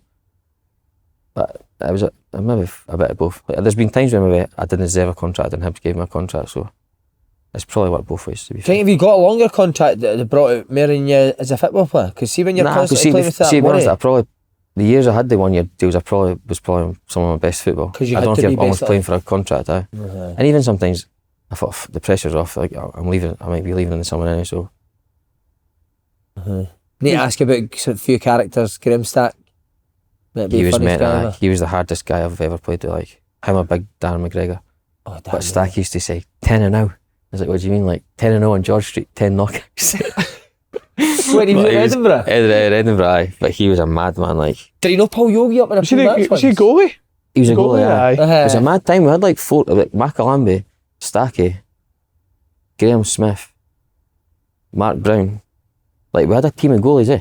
And like they're all kind of there at the same time. I didn't quite get like why they were doing shows you how bad the two Hibs centre backs have been over the years. One manager just thought we'll get fucking 4 goalies. But he was a proper madman, like. Did you know Paul Yogi up in a pre-match once or something? I think it was before the cup final. I think what happened was he had played every round in the Scottish Cup final, and it ended up that he was getting the same bonus as the bus driver. Fuck off. So he pulled up. I think it was Pat Fennell at the time. It wasn't really probably Pat Fennell's fault, but he wasn't happy with the bonus he was getting if he won the cup. But look, we didn't win the cup anyway, so it didn't matter. Same bonus as the bus driver. But that's what he was. That's what Stacky was. That's what he was calling it. Like, why the fuck am I getting the same fucking bonuses? To be fair to him, he played every round going up to that cup final too. Imagine the bus driver was fuming that he was getting the same bonuses as Stack. How the fuck am I getting the same bonuses then? What about Rowan Vine? Did you play him? Aye, he was Dutch, brilliant, man. That was actually the time, I think. Was that the time, the year we got relegated, and him and Butcher kind of fell out, but Viney was unbelievable in training, and he was another one that would, like, he wasn't playing, he kind of got bombed a wee bit for the first team, and like every goal he scored in training, he was like proper celebrating, and that. It was like, you could see why he was doing it. But how did him and Butcher, how did they follow it? I don't know, I think it was just kind of a performance thing, or like, you know, like Viney was I thought was really good, but maybe sometimes he wasn't like that all the time. And What about Griff? unbelievable, like probably the best left foot I've seen. He, like, finishing wise was unbelievable. His left foot was a fucking joke, wasn't it? How Like, hit he a actually ball wanted like him to shoot for anybody. Like, he had it for 40 yards out, and we're saying, like, why the fuck are you not shooting for the... that. He just wanted him to He just shoot. wanted to shoot at the time, and that was a tactic. Mate, do you remember the free kick he scored against Hearts? The So it went in. one that I think they say the ball went over the line. That's the thing I was saying about, like, there's been so many things like that. Ollie Shaw scored a goal that went over the line, we didn't get it. Oh, But yeah. I don't know, it was like hard luck stories, but it has happened, a lot of stuff like that. If that counted as well, that's one of the best goals you've ever seen. I remember that. I'm sure that was the year we got... Was that the year we got relegated too? So see, like, wee things like that, can make a massive difference over the season. Mate, what about Terry Butcher's speech? Like, he does inspirational speeches, doesn't he? Aye. What are they like? His were actually alright. There was one I remember when it was like, you had to say your favourite film. So everyone's going round and I like Jurassic Park. Have somebody told you this before, no? No. But then it was like, you had to like go out there, but folk were saying like Gladiator, and it was like, see, to be fair, like, you'd be like the main character for your film. So obviously it works for Gladiator, but didn't work And then for me would you being a have to fucking act it out? T-Rex. Nah. I'm just imagining you run a bit like that. Like an actor. So it worked for some things, but he made Jason do a couple speeches for us too, like a couple inspirational speeches, and he was actually pretty good at it. What did he say? Jason Cummings? Jason Cummings, he was a young boy, and he was like, No Jason, way. it was kind of like, he wanted to do something different every time, but he got Cummings to do one, and he was like, Jason was like, I see how good you are. Just pretend you're playing at the Astro with your pals. Take the weight off your shoulders, relax, play. But it was actually quite good for him to stand up and do it. But it obviously didn't work because that was the year we got relegated. Did he pop the balloons with you? Pop the balloons, all your fears and worries, and I done that too. He gets balloons and everyone has to pop a balloon before they go out, and they go, that's all this is, you're worried about what's going to happen out there, that it doesn't, what you're feeling doesn't exist or something. That's like that sort of thing, innit? You pop the balloon and like all your fears and worries should go away. I don't like that. Do you not need to say who your favourite famous person is? And Sean Murdoch said Duncan Barrentine. Aye, that rings a bell, aye. I can't remember that one, but Jan he McGeouch did used do to stuff tell like me that. all this stuff. But things were going so well with him. We used to come in late on a Monday and he would like bring a wee tea, and we'd all have a wee tea and coffee and that. And see, by the end of the season, it was like everyone hated. It was crazy how like the turn for when he first came into the end when he left. I was at that game that we used to play Hamilton. My flat was just up the road, and James Collins, remember Colin? Aye. Got me tickets to the game. Oh really? Aye, I you played with him, mate. I went down to that game. Oh, What was that? The It last? was I was in amongst the Hibs fans, but I've never heard of It was it. penalties, wasn't it? That was I'm talking about the Easter first Road, leg. right. You're talking Cummings about the scored the fucking Oh, that's right, aye. And that's what touch I'm out. Was saying, it a touch out? He scored. Cummings scored in that game, didn't he? it was like opening a tin of beans. And Opening a tin of beans. It was But Butcher was like going to the fans after, like, because we were 2-0 up, and to be fair, like everyone thought we'd kind of done it. And like we started the Easter Road games, like, right, first 10 minutes we fucking keep it easy, like keep it simple. We're 1-0 down after 5 minutes, and like this, you could just feel the stadium like, oh fuck. And then they scored like late on, and we got beat on penalties. It was a fucking nightmare. But Butcher was hard on Collins as well. Like he said to him, like, he got bought for a fee, and he was like, how much did you fucking cost this club? And like, you didn't know, it's not his fault, it cost money. And he said like his whole his whole Inverness team cost less than what James Collins cost or not. Oh my And god. it's- Collins a hero. Did he that's know? what I mean. He went and kicked on and like fucking banged him in down the road. Yeah. So Did he know off of the goalie coach a square goal, Colin? maybe aye. Remember him telling me that. Mate, see when you get relegated, like I say what LA said when you get beat by Hearts, you didn't move to what Liverpool. Is it the same again? Aye, I think I'd moved back to Fife at that time, so it wasn't as bad. But aye, it was almost like an acceptance. Like the club had been kind of going that way for the first year, so it was almost like a realisation of what was actually happening. See, to be fair, in the long run, I think the club needed like an empty it and start again, and the club kind of seemed a better place after that. A boy empty, as Gordon Dale calls it. Club needed a boy empty. Empty. See, I would quite interested. See, is there any one of the managers that you think, if they'd stuck with them a wee bit longer or gave them maybe a wee bit more time or money, that Hibs wouldn't have been in that situation? Or do you think everyone at that right time went? I think Yogi got a raw end of the deal. Like I think he finished 4th with Hibs, and he was one that like we had like some squad. Like I wasn't playing, but I didn't deserve to play. The team was really good there. It was like Lennon Miller and that who was flying at the time. I don't know how he managed to get a player that was as good as that. We still had like Stokes. Even this year was flying at the time. Seen this in the gym yesterday, 2 days ago. What a guy! Mate. He was brilliant. He was really good. Another one that kind of got pelters for the fans, but as a teammate, like you wanted him in the team. How's Stokesy? Stokesy was good. Like he was young at the time, but you could tell the quality he had, and like his numbers, his stats, and was unbelievable. He had a bit of everything. Like They've had so many Mavericks over the years. Hibs, haven't they? Well, you've mentioned like Even the players, man. I think a top 15 probably all time SPL top goal scorers. Nish is in it, Aye, he's Arden's in in it. it, Stokes is in it. I mean, some of the Griffiths, names, Griffiths, aye, he's in it. But they've had a lot of. Shoot, like, see But when you you do get- always remember, like, see that sort of era you're talking about. I know you mentioned like Scott Brown and Kevin Thompson, and that, but Hibs had good forwards for years, didn't they? Yeah. It's sort of that full sort of 2000s. Like their strikers were unbelievable every year. Yeah. They're always an entertaining team to watch, weren't they, Hibs? Oh, Hibs are brilliant to watch. there was always Hibs have always been my like third favourite team just because like Moggy's Third grown up. favourite team. Sorry, second favourite team. Second How favourite many team. fucking teams you like? Who's your second? Second would be Peterhead. Just the style of football was always good at Hibs. I thought I always enjoyed what. It always gave Celtic a really good game as well. Remember that sort of Lenny Bruni time? That was always a good up against like each other. Brendan Rodgers didn't beat Hibs at Easter Road for ages, and even when we went to Parkhead, we'd always do well against them. But This season was the first. was that the first time they'd beat them? First, aye. We're going to come to that. And then Stubbsy comes in the championship. I mean, what a championship that was that year. Rangers and Hearts were in it as well. Rangers, Hearts, aye. So Was it Aye. Rangers and Hearts? You don't know that? So it was always exciting, but it's no. Don't really If follow you the want to bounce championship, back up, it's not the best. No. It's not the best. We actually finished second that year. Hearts ran away, but Rangers were third that season, I think. Aye, like we had a lot of like relationship with the fans to try and build again because it had been torture. And How long did it take for the fans to kind of get back on side that season in the championship? see the first few games, it was hard to play. And it was like they're just waiting for you to make a mistake. Like coming to the games to like fucking boo. But to be fair, we actually started playing well. We made some good signings. That's when Scotty signed with Stubbs, and like 5A came, I think, that season.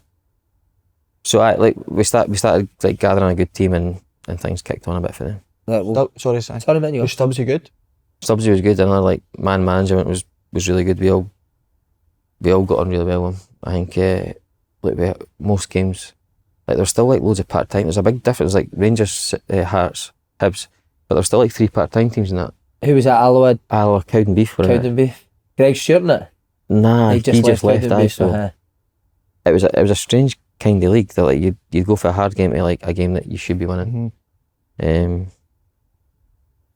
But nah, the fact that we kind of we beat Rangers a few times that season kind of got the fans a wee bit back. There was a proper rivalry with Rangers that year, wasn't there, with Stubbs? That you had it? No, that was the year after. The year after? The year before when it was Hearts won the league. Hearts pissed the league, didn't Aye, they? they pissed it. Right. That was the year before I went. That was the year before you went there. Again, out of their names, McGinn, McGeouch, Stokes, Henderson, Cummings, who impressed you when they first came in straight away? Who was the one that you thought, wow, what a fucking player? Obviously McGinn. Straight away? Aye. Just the even like athleticism and like, but McGeouch as well for me was up there. I would never thought like the careers maybe have went such different paths, because McGeouch was arguably as good the spell he had when he was fit as McGinn. That's mad that you say that, isn't it? Because it is quite a big difference in terms of the career, isn't it? It's a shame. Like, obviously, little things are like luck, but like McGinn's obviously unbelievable, and like physically McGinn's like he's bigger, stronger. Even like his speed and that. Maybe he's talking about he's powerful, but his top speed was like the highest at the club, like as high as Boyle and that. Was it? Which probably gets away with, like down south, you didn't notice him getting outpaced, or like if you do make a tactical error, you can make up for it. Do you think it is that athleticism that gets you at the top level? Because like you said, being a good player is being a good player, but it's even an athlete, mate. The Prem's different level, innit? It can be the difference. It's like the power as well.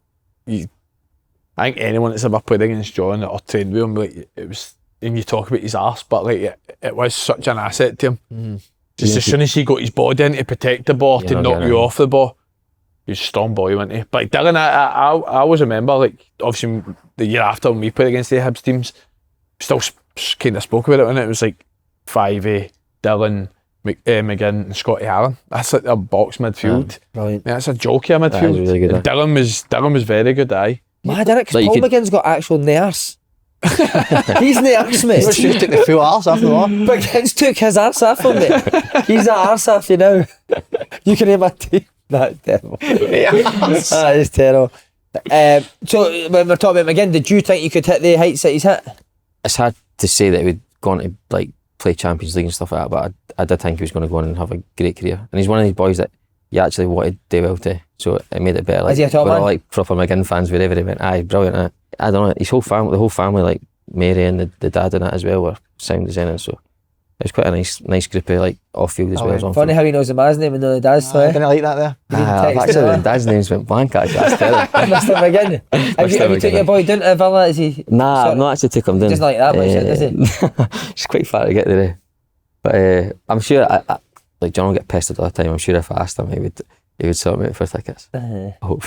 What was the cum dog like? I mean, He was kind of what you needed. See, when the place is that low, he's the kind of boy you needed.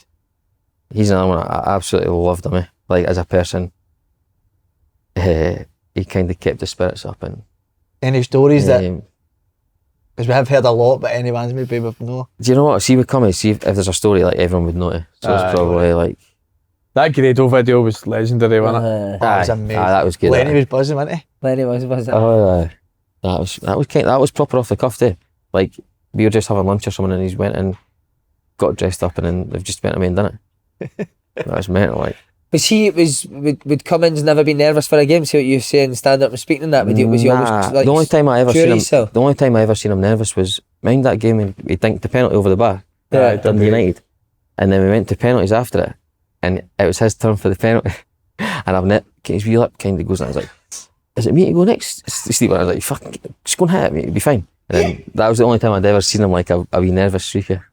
Barley said that he was Stubbs' favourite. Would you go along with that? Stubbsy loved him, aye. But to be fair, he was scoring a lot of goals for us, and he was kind of pulling us to the ship maybe when the games weren't going well. It's amazing. I'm so happy with his careers went to win it. Him and Boyle had a big argument on What was that about? a pre-season trip or something. It was like a night out, and Boyle is like, Stubbsy's flipping up, but saying like, "Fucking shut up, Boyle, like leave him alone." And that. Of course you're going to say that. You're his fucking dad. Or that was the kind of. But it was funny because Boyle was kind of in and out the team, and like see if the change in him is unbelievable, because he'll be up there one of the best players I've played with as well. Boyle was like that. I didn't see when he gets a drink in him, mate. He's proper thinks the world's against him, didn't he? I don't know what it was. I don't know if he was maybe pissed off he wasn't playing as much as Jason was playing, and it's kind of. What was the original argument about? Do you remember? Nah, I can't mind. I'd be lying if I said. There's someone there he doesn't want to go into, I can tell. So when did you go to Rangers the next year when Hibs in the Championship?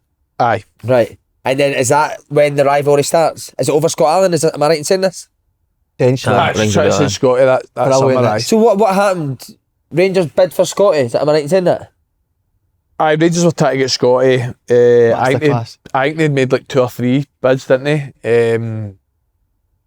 We played Hibs in the Petrific first round, first game of the season.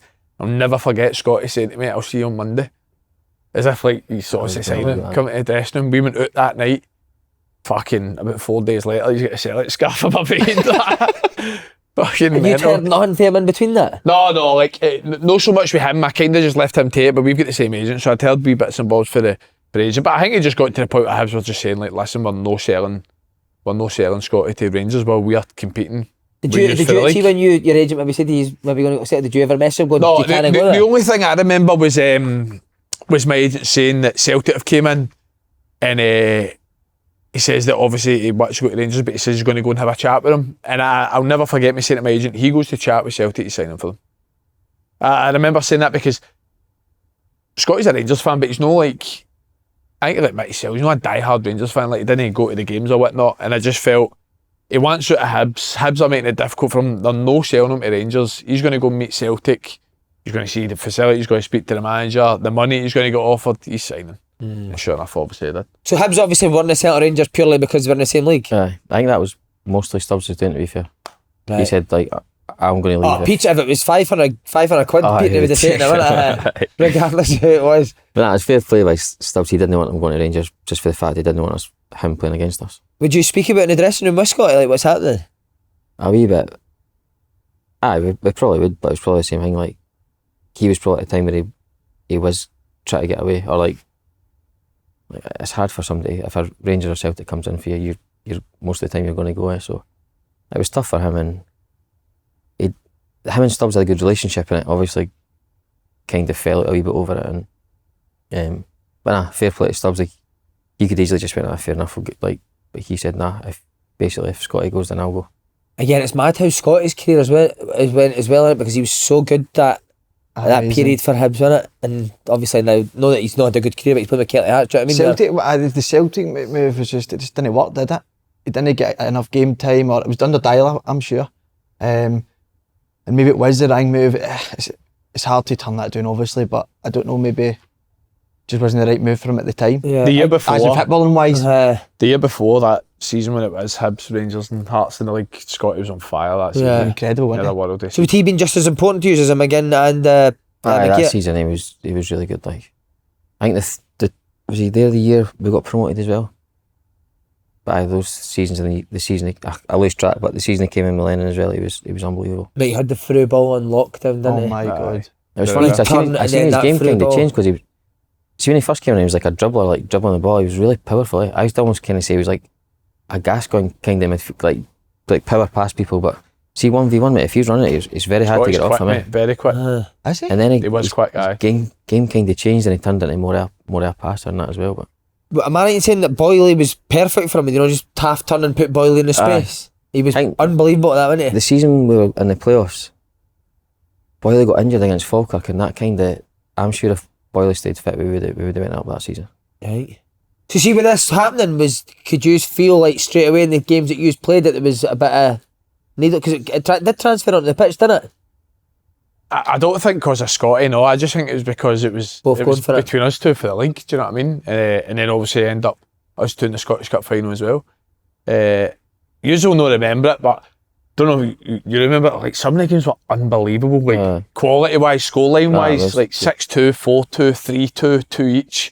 Then Scottish Cup final 3-2. It's like we played each other 6 times that season. We played in the Pettifer, we played in the Scottish Cup final, and it was just always, obviously, Mark Warburton's Rangers team was so attacking.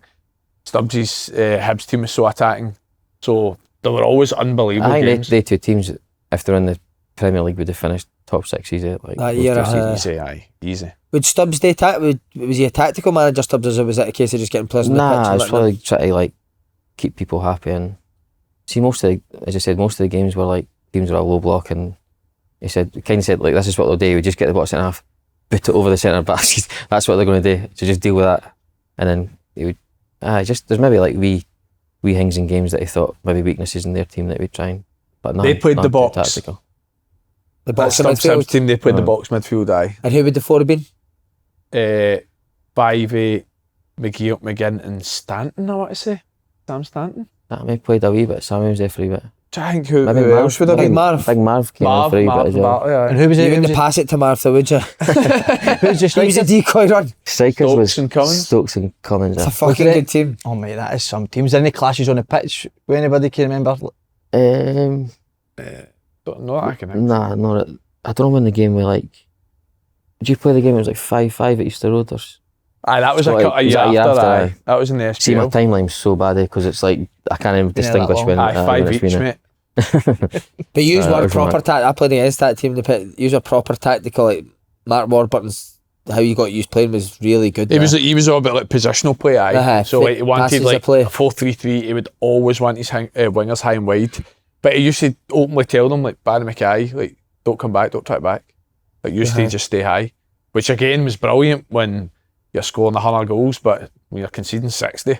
You Robbie. Even now, it was like Wallace and Mackay on the left and Tav and Wacon on the right. Aye. Like that's a strong like. Tav scored 20 goals, Waldo scored 10. 30 goals between the fullbacks. Sorry, mate. Aye, I want to really talk about the cup final he's played. Right. Do you know what's good? We can ask each of them what their manager said before the game about opposition and to each other. Fucking Andy boy. No chance I'll I start with you, remember Andy that. Rent. I love the way you've done that. Andy, come on. What would he say I about him? honestly, Can you remember I anything he said genuinely specifically about him? Like we need to stop them doing this or that, or I can't really remember keep the boy individual. Stevenson on it. Finish it to Stevenson. That's basically going to go. A lot of analysis wise, I'd imagine would have been McGinn, McGeouch, these type of boys. But again, like, you think Rangers playing Hibs in a final, Rangers would be big favourites. I don't know if. Well, he said Stubbs, he grabbed the ball and went, Halliday will just do this. Boom. But I don't think any of us ever felt, like I said, the games that we had against each other in the league were always close. Remember, after we beat Celtic in the semi, we went to Easter Road during the week. I'm sure it was to win the league, and they won 3-2. And again, every game was competitive, other than the petty fact, but that was the first. That was 6-0, was it 6-1 or something? 6-2, I think. 6-2. Maybe. But that was like the first game. So every other game after that was like proper tight, proper close. And like you say, it's like, for me, I think maybe Aberdeen, other than Aberdeen and Celtic, I think were the best teams in the country, to be honest, at the Well, it time. showed that they both got to the Scottish Cup. Got to the final, aye. Teams in the way. What did Stubbsy say about Rangers? Can you remember? I can't remember. Like we knew how they were going to play because, as you said, you played the same kind of way every game. Like they weren't changing for us. I think we played a 5 at the back in the cup final, which we kind of came in and out of. Why did he do that? Did he say? Nah, we kind of changed. To be fair, we changed quite a lot. We just that was it. We got to the League Cup final that season, got beat by Ross County, and that's the year we got beat by Falkirk in the playoffs as well. So we had like 2 proper downers that season, and like being the pessimist I was like, if we get beat, this is like, mate, this could be the worst season ever. And then honestly, I've never seen like a group of boys apart from me that were so confident they were going to win What, it. the Hibs boys? Aye, they were like McGinn. I don't know. They just kind of like they felt like they were going to win it. Stokesy, Cummings. I don't know if because they haven't had the heartache and the scars that I had for being a Hibs that long, and they were proper confident that day. Like My big thing, just quickly, but did he speak about Rangers' vulnerability at set pieces?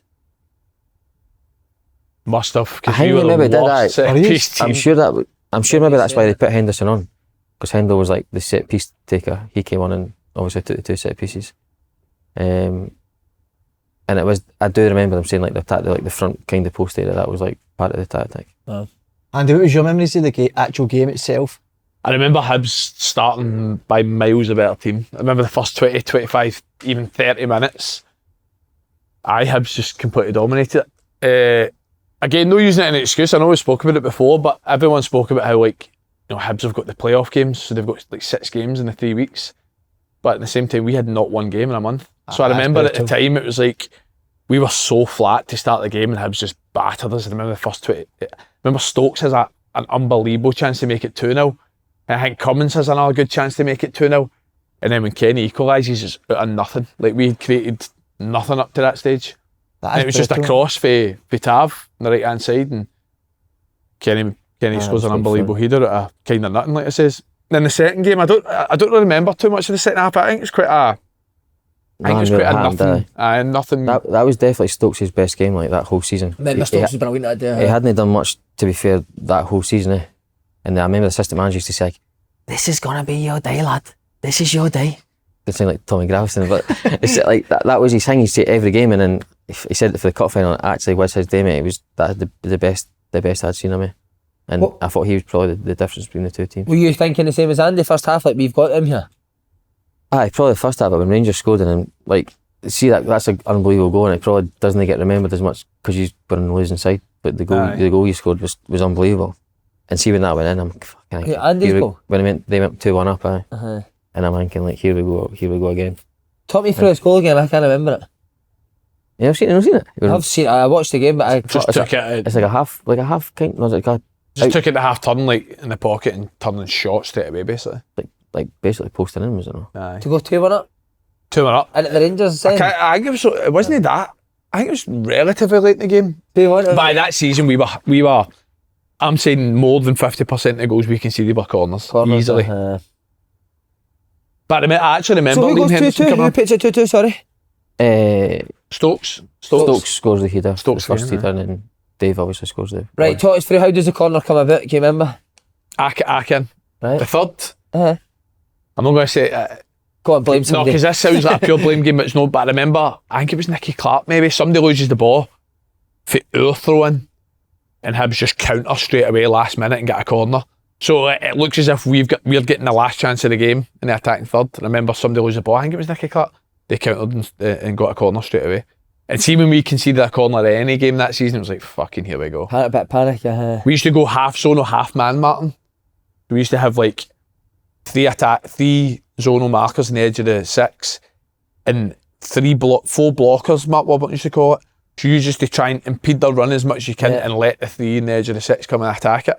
But it used to be like one of them where like, see if you conceded, there was never any accountability because it was like, you should have blocked it, but you should have headed it, do you know what I mean? Half, And then that was Dave Gray's header. So about your perspective, where are you standing when... I was at half feeling. So you're back I'm the pitch? yeah. The one behind or the one in front? I don't know if they brought everyone back. I remember just being at half, like honestly, like, on my hands, like obviously tired for the game, but just watching the game. There's even photos and I'm like, the ball's in the net and I'm still like... But by the time that all the celebrations happened, can I just get there and have to come back? I didn't even get involved in it. So everyone had stopped celebrating that time? Everyone's jogging back and I'm just fucking happy.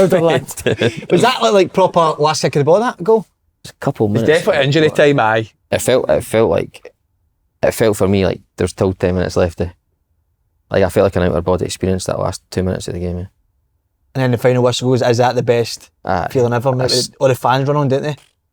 Like nothing sport wise could match that. See, to be at Hibs and like to have that hoodoo, like no one in the Scottish Cup in 114 years, and every year, even when I first went, like, check this will be the year. I'm like, you win the Scottish Cup, and every year that was it, mate. Until we actually won the Scottish Cup. Over 100 years is mad, isn't it? Mad, It's mate. crazy.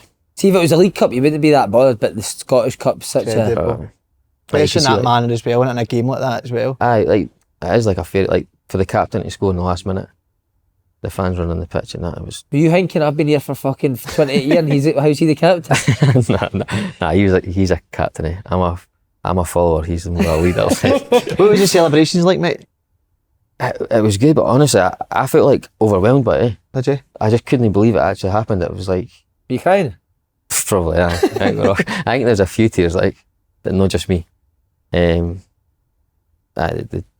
Obviously the celebrations, as you can imagine, went on for ages. But we didn't have a place to. We'd been in a few cup finals and we'd always like booked somewhere, and it was like pure tempting fate. It was like nothing ever happened, so we never booked anywhere for after, and we ended up like sharing a room in like Shanghai or Le Monde, and it was like Heriot's under 21's rugby team, and we had to end up sharing a room with them just because we hadn't booked any. So you're sitting with Heriot Watts under 21 rugby team with the night Hibs won the cup final? It's net like the celebrations are never. The rugby boys have any? Do they know who you are? Or are they not interested? They probably did know they are, but they're probably not really into football. It's like a private school, so they maybe didn't even like football. Probably didn't care about it. What a waste of a night, man. I don't know. It was obviously like, and then the parade after was. I don't know if you've seen the photos for it, but it was. I can't like explain how many people were on the streets and how good that was. It was like proper filled streets, like some you see in like Brazil or something, but that was actually in Leith. Like Hibs fans, like proper, just seeing how much it meant to everybody. It was unbelievable. Were you all still steaming? Probably, yeah. Did Stubbsy come at me? Is that night? He was definitely at the first night. I don't know if he was at the second night. Was he, huh? Love that for him. I mean, that's one thing in my career I wish I'd got. It was a parade through the streets. Ah, it looks amazing. Aye. It looks unreal, man. It does. But you know I got that when you... We had one planned for after the championship playoff final to go up to the championship. and I couldn't. I was literally I love to do it. That was my first time football as well. So Aye. thinking if I could get this in the first year, I'd be buzzing. Beaten obviously cancelled, mate. Devastated. Can you see people like in the street that You can see people, like see family members or like friends I'd met through Hibs, and like, it's just a mad experience. Someone that, like, sporting wise, I'll never get close to. But even probably life in general, I'll probably never get a high like that. Was Cum Dog at Hibs at this time though? Cummings was there, Aye. What was he like? He had the tie around the heat and all that, and I actually got a nice photo of him. It's like me and him like looking up Leith Walk, and it's like someone off a movie. It's like the streets are just filled, and like just everyone's so happy just seeing how much it meant to everybody. But it's like, obviously there's houses there as well, so people are hanging out the window. There's people on top of like climbing up lampposts and that. And it was class, man. You can't, like, my words will only do justice how good it was. Like all the years of, like you say, like lows and it makes it even better. And then Alan Stubbs, you were devastated when Alan Stubbs left, weren't you? I couldn't believe. Why was that? Was it right after you? It was after the cup final. Strange, isn't it? It was strange. I don't know what the reason for that was. He knows, but he's not saying. He's close. Is there a reason to He's this? with Stubbsy. Because why would you leave after the winning the cup? No, but he got offered the Rotterdam job, didn't he, down south? Was that the reason? I imagine so, a few quid. You just gutted, mate. But then Lenny's coming in. I liked him, but obviously, Lenny's came in, and I think we probably stepped up again. I was just about to say that. For as good as we're talking about how good this Stubbs Hibs team was, he's won the Scottish Cup, but Neil Lennon's Hibs team for me was, I thought, even better. Brilliant. See, even the first year we probably just got over the line, like we'd done what we needed to do, we got promoted. But that first year in the Premier League after getting promoted was probably the best team I'd been involved in. I can take it back a wee bit because I've heard somebody, I can't remember who it was, it told me Lenny's first speech was, we're going somewhere, and it's up to, what was that again? He came in, like we were all waiting, like we had a time for a meeting. We were all waiting. Lenny's obviously like a wee bit late. He came in and went, morning. And like nobody said it. He was like, I said fucking morning. And they were like, morning. And then the game for the Falkirk game for the playoffs was on the screen. And to be fair, his first line was, let's get one thing straight. This isn't a democracy. It's a dictatorship, and I'm in charge. And we're all just, fucking, here we go. So then we've watched the game for the Falkirk game, and he's like, this is before he's the manager, and he's like saying, Stevenson, what the fuck? Like, what are you doing here? But like, just pointing things out. He said, we're going to get promoted this year, and like, if you like that thing about if you're coming with me kind of thing. And then I'm going to the Premiership or something. You want to come and know you'll get fucking left behind. And to be fair, he set his stall out, and it was a proper roller coaster. Like, it was. Was there a fear there straight away with how all the boys? Like, that's probably the first time I was proper. Well, Yogi's was a wee bit different as well, but I know, but he's punching fuck out. That's why. But mentally, mate, he was. It was proper. Like, really good, but. Scary time, like. And then every day is Lenny intense training. See, to be fair, see if you win at the weekend, it's like a nice week, and like he's buzzing, and it's like training's like. But see if you get beat, I always remember got beat by Ayr at home, and I felt like fucking a whole month. He was like, just to remind you, we got beat by fucking Ayr, dude. Everyone was laughing at that, and you've had proper demands, but that's probably what we needed. We're always probably like a nice team and like nice footballing team and all that, but you kind of wanted to like instill a winning mentality, and he didn't care if we played shit. See, as long as we won, he was buzzing it. Was he? Did he bring players? Did you remember? Did he bring players that to kind of match that mentality? I'm sure Holty came in that year. Grant Holt. Brian Graham maybe got brought in that year, but it was a wee like experienced, like kind of hard men, if you know what I mean. Yeah. Can't think who else, but there was a few other boys, like he loved the wingers and that as well, so like Brandon Barker came in. Fucking Brandon Barker, man. You still say that he was a joke. How good was Brandon Barker? He's another one that I thought could have been unbelievable. He was strong in that tail. Like, even if you bumped him, he was like quick, like freakish. Like, we didn't look like he was running quick, but he was. Head like Bobby Charlton, on it. All that. Did we use him at the hydro? He got used at hydro for the VAR. John McGinn told a funny story to me once with Neil Lennon, where he was. He said he was getting linked with loads of clubs under Lenny. He said he had a beast first half, and he came in at half time. It was like, best midfielder in Scotland. You're not even the best player in your own house. It's like Super John McGinn. You're not even the best player in your own fucking house. See, to be fair, John will admit that himself. Like, Stephen had him on toasty. Like, McGinn looked like he should be the one that was going to the Prem. rather than Stephen John McGinn, but that when night. he came to Hibs. No, when he played against each other. Right. he was at St Mirren against John Iron. Oh, was that the day that Lenny said it? That was the day. Right. Was Stephen good that day, was he? Stephen was really good, aye. Any other funny put downs, but Lenny going back Lenny, to it? well, I got in a Scotland squad when I was like at the end of the season, and every interview I done, I was like, it's all thanks to Lenny. Like, he's been brilliant for me. He's got the best at me and all that. And he never said anything. Even the whole time back, like Parks and that was like fucking brilliant, buzzing for you getting in the Scotland squad. He never said anything for like 3 months. I was like, this is a bit weird. I wonder if he actually knows I went away. And it was like honestly 3 months in the season, like 10 games in the season, I didn't have a good game. And he went, did you get your fucking brain removed in South America? I was the first to be actually know about it. He actually said lobotomy, but Did you get your Irish accent removed in South America? See what I I just imagine Lenny's in America. See what I did Lennon? It's always like a camp. Hey, you guys. A camp American. So they're usually better. What about on the flip side? Like again, talk about inspirational team talks. It was obviously really hard on you, but he made you feel really good. We had a meeting at the start of the season one time, and he was like, "Where do you think we'll finish this season?" And I was like, "Top 6." Nah. He's like, "I think we'll get in Europe." He's like, "Nah." Effie's like, "I think we can win the league, Gaffer." That's the fucking attitude I'm wanting. And then like, who thinks we can win the league in that? And we're like, but he kind of wanted to aim high so that that's that thing that if you aim at the top end, you can kind of get there. But even when we were playing Celtic, he would put their team up and he would say, I think as a Hibs manager, I think we've got a better team than them. I mean, you competed against Celtic. We did that year. We'd done really well, and I was always worried because he was like right back. He was like Dave. I can't remember. He was comparing, and see, to be fair, all the comparisons were all over the pitch. Tierney. And he got to left back Tierney, and I'm like, what the fuck is he going to say? Yeah, he's quick, like big, like great player, but passes the ball backwards too much for me, Stephen. So that was his kind of thing. He's going to fucking kill me when I see him. I'm going to bump into him one day. He's going to appear at my door, mate. When he passes the ball back for me too much. See, like, oh, dude, it was unbelievable. Even when we're playing Celtic, he would say like, "You're against James. You're like, you've got him on toast every game. Like, didn't worry. I didn't need to worry about you. You've been playing brilliant against them." Like, and I said to Scotty, he said, "Scotty, what does Lenny say to Forrest when he's playing against me when he was the Celtic manager?" He's like, "You fucking tear Stevenson up every time you play." So it was obviously like we things that. But it's genius. There is something about Lenny right now. You know, like, as a young guy, he's you're a genius. Fucking terrified of him, mate, right? But he can make you feel like you're fucking the best player in the world, man. 100%. Even if you're having a bad time, he would kind of say like, "Look, I see your timing's off. Like, don't worry about it. You're my left back." And it made you feel like, "Fuck, I'll stick by you." Top of the world, and then you usually kick on and do alright. oh man, that was amazing. So see that I was just reading there.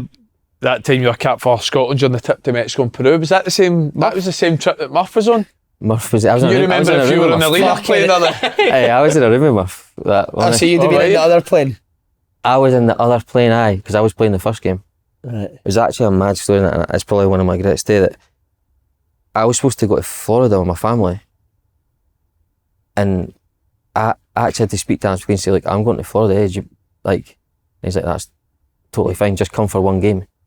So I flew after my game to fly and meet my family in Florida. After the first game, and there's so you another could game. have played both. But I remember boys like missing like weddings and all that. And I did like the boy Matt Phillips is like, I was like, "Oh, I'm actually away. I'm leaving after the game. I'm going to meet." And he's like, "I've missed my best man's like stag doing that to come here," and I felt proper gutted. But I seen people in the airport in Peru, and they were flying from Peru to Mexico like Tartan Army, and they must be thinking like, what an ungrateful bastard! Like, he's in the Scotland squad. But see, I'd spent a lot of money on this holiday, and I felt bad on Mrs. that she was there with the 2 kids. So it was really good. But even that trip, mate, I was like, I just felt lucky to be there. I was like, even when I was leaving, I was like, "Thanks very much for having me." Mate, you've always been like that, man. I know, but I was like, I'd only been in it because I think Robertson pulled it, Tierney pulled it. Who gives a fuck? Even like, imagine you had that self-belief in yourself, mate. You'd have fucking. Nah, you would have, mate. I know you would. I mean, You had James technically Fox on toast every game, man. Do you ever hide that? Like, seriously, look at yourself. Like, if I'd believed myself out there, I'd have had a fucking right good career. No, you never, but you could have, mate, 100%. Fucking good player. I thought everyone was shit, man. I thought you were decent. I think I've done well with what like the tools I've got. That's a load of shite, mate. I'm going to take it now. Well, It's too late for me to change Slaney, it. it's time for our favourite question. When you team in the Scotland squad, who surprised you the most? How good they were. Aye. Or how shite they were. Don't mind that. That'd be a good one. See that squad that was like, there was about 8 of us making a debut. We'd done a photo and it was like, I think that was Sod's first game to be fair, and he went on to fucking play nearly 50 times for Scotland. But McTominay was one that I couldn't believe, like the size and the athleticism of him. And he must have been so young at the time, but we're doing like heat tennis and I'm like, he's like overheat kicking it over the net. But I'm like, I mean, just that's how big and like, athletic he was. Trying to get over. It probably wasn't the best Scotland squad to judge about like quality because it was so like how was such a mixed Baguette? match. Like, he gave me my debut and he was actually so sick. Even the way I had to leave and that, he was brand new to me. So Did you get I a don't one know. you Scots text for your nah, dad that day? maybe I should have done it that time. Maybe that's what was wrong. Why is he doing it under 13s and not? Maybe he's learned teachers. I think it's because I didn't talk to him after he'd done that for about 5 years. What else have we got to ask you about Scotland? There's something else I wanted to ask you. Oh, was that the John McGinn arse thing? Were you there for that? Was that the games? I'm Stop sure it doing was. that arse thing. I think Stop it doing that was arse the games. Maybe, but it was maybe the second game. I do remember that. And you'd fucked off then. I had my Mickey Mouse ears on. You definitely. Be honest, did you put them on? You lying bastard. So see with that trip, I had my Florida clothes with me. So I've had this massive suitcase, right? And there's photos obviously for photographers, like journalists at the airport, and everyone's got like the wee wash bags and the wee can, and everyone's like, you can tell it's his first trip. He doesn't know what to pack, so he's put everything in this big massive suitcase. Oh, because you're going to Florida. 32 kilo suitcase. How did you know you were making your debut? Did he tell you the day before? Or? They actually phoned me like before we even made the trip saying you're going to be playing the first game. So I knew early doors that I was playing it. How'd that feel? But it was mental. It was something I probably gave up on because I think I was 30 or 31 by the time I made that. So I gave up on playing for my country, and it was. That was another time I was probably nearly crying when doing the national anthem for that. Do you remember where you were when you got the phone call? You just sitting in the house? We just got beat by Hearts. So that was the season we were close to finishing second. We got beat by Hearts in a derby, and I actually made a mistake for one of the goals. So I was proper like down as I could be. And then somebody from the SFA phoned me, and then they could tell I thought it was a bit weird that they phoned me because I didn't like. I think it was a boy Frank. Is it Frank Riley or something? He used to do but he used to do the youth ones as well. It's the same boy that used to do them. And then they got the manager to phone me, and then that's when they kind of spoke and just said the situation and said that like you'll be starting the Peru game, so get your head ready basically. Wow. How did you play? Play well? I done alright. I got through the game without any calamities. What an achievement! But it was some experience like to play there. They wanted a team to like beat. It was the first time they'd qualified for the World Cup, so it was like a big party for them. Like the stadium was amazing, and they were miles better than what we were. What did Lenny say to you when you made that mistake against Hearts? You remember? I honestly couldn't say it on here. I'd probably. Oh, but Nah, I couldn't do his accent. Nah, but everyone got it that day. It was actually about the colour of the boots. I don't know if you said that one about like yellow boots, orange boots. Yeah, like black boots on. But what was the game he was most happy with when you came in after the game? He was really happy with you? probably Celtic, because we did beat Celtic at home, and it was like, you kind of say like, I can't believe you've basically been here, you've not kicked on to have a What, like a top career? like top career. See, and Lenny thinks it as well. How did they say it though? I'm not. I Gaze can't, at one more I time. can't actually believe I've been doing it. He's going to. What was the game he done the helicopter? Was that Rangers? That was that. Was that the last game? That was a 5 each game. Was that 5 each? 5 There was each. a hang How of was he in their game against Mate. Rangers? Would he be different against Rangers? Aye. See if we were going to Ibrox, he would be like, don't worry, I'm the boogeyman here. I'll take like all this heat is on me. Did he? But he would say things to like, kind of like if we're playing Celtic, he was like fucking like Celtic's like passing me. Hibs is my team and all that. But then he'd walk out in the bus and he's like that. See that 5 each game? Don't know if you can remember. Was there not a thing where, like, if you won like 5-0 or Aye, something? it was like, I think it was maybe 6 or it was Six? something. But we were 3-0 up or something. Mate, 3-0 up in about 15 Aye. minutes. And then it was like proper. That's the loudest I've heard Easter Road. Like with proper like fucking hell, we've got them here. Aye. And then I think Tav maybe scored 3-1, and then No, do you know who scored? Jordan Rossiter. Jordan His Ross. only ever goal for Rangers. Oh really? Aye. And then but And aye, Bruno Alves scores a fucking unbelievable free kick to make it 3 each That's for right. half time. That was a mad. 3 each. mad That was thing. some game. That was what a game that was. 5 each. Mate, we need to have, can't believe it's not in the questions, but we need to ask you about your favourite time the Hibs fans have sung since, because I've actually watched videos, mate, where you're actually, I'm nearly getting Sunshine on Leith. Obviously the Scottish Cup one was good. Even the League Cup one was like my first experience. I actually didn't even know the words at that time. It was that early in my career. And did you just kid on, you knew them? One of them ones? I just joined in with the chorus bit when it comes to like Leith. But nah, the bit, see when our last game, the Motherwell game we played, when that was like me and Paul's last home game, and it was like, it was something, it was mental. It was like a nice night, it was like smoky and all that, and you could actually see people like upset in the stand that were, do you know what I mean? It just felt, and also like families and all that crying too, so it was They gave you a proper good send off. Nah, it was really good. Like even the fact how the game went, we both played, we won the game. It was even that game, I bet you nice couldn't just send-off, get through this game without making any mistakes. Well, I was speaking to the boys, and they've never been so nervous for a game because they wanted to basically no make an arse out for us. So you could feel the whole thing. It was like it was an end of season game. It didn't really mean anything, but it turned round that it meant everything for us. And I think it showed in the night. We got kind of goals at the right time. I don't think it was a 3-0 game, but it was like an amazing send off. And There was a Sunshine on Leith at Easter Road that went viral. It was amazing. It wasn't a league. It wasn't a cup final or it. I think Soccer played it. Was it Hearts? was it? Maybe that was the same year we won the cup actually. Oh, was it a Levine? There was one like the natural Craig order Levine? one. There was like a natural. Craig Levine singing it. he was the manager. I think that was the replay that you were talking Was about. that one? Aye. Back at Easter Road. Aye. That was amazing. But he's the nicest guy in the world. I know, like, people say this in football, like, he's genuinely one of the nicest person you could meet in football, 100%. And what Aye. an interview, mate. Been amazing. Thanks. I was actually really nervous. The boys have been riving me like, what are you going to say and all that. But thanks very much for having me again. When you look back, how do you think you've done? Nah, I'll be like, see when I hang the boots up. No, I mean on this interview. I don't know. I'll wait and see. I can't believe I've done the accents, man. I'm gonna. No, but the career 6 I years. got through the whole interview. I had to do a Lee Johnson accent as well. Oh, so that's nobody good. asked you Lee Johnson. Here's your best Lee Johnson mate. story, because Aidan tells us amazing ones. Favourite Lee Johnson story, come on, before we go. I killed myself. I'm getting Yeah, rid of that was it. you, we need mate. it, we need it. It's hard one because there was stuff every day with me, but it was proper like, I don't know if people spoke about it, had like you'd call different plays, like you had lingo for like all the different stuff, like code red. If you shouted code red, you'd run back to your goal, or it's like 5 second frenzy, you'd all had to run at the ball. So he had all this like lingo that we had to use, and nobody was using it. Coach, no, fuck that. Imagine you're the guy shouting he was code like, red, he said, like, why is nobody using this? It's like it's a good way, and I think he was basically saying it came for the City group, like they all use it, like get with the times basically. So Muggins is the first one. I'm like that. Came to me, I've opened up, I'm like, pocket rocket. And that's when the Muggin used to like come, and honestly, like everyone just stopped and looked. But that was fucking. I'll never, and it would be me that would do it too. But that was, I honestly see Lee Johnson as a manager, like the ideas he had was unbelievable. Like I thought he was like really good. He knew distances and like things I'd never even thought of. Yeah.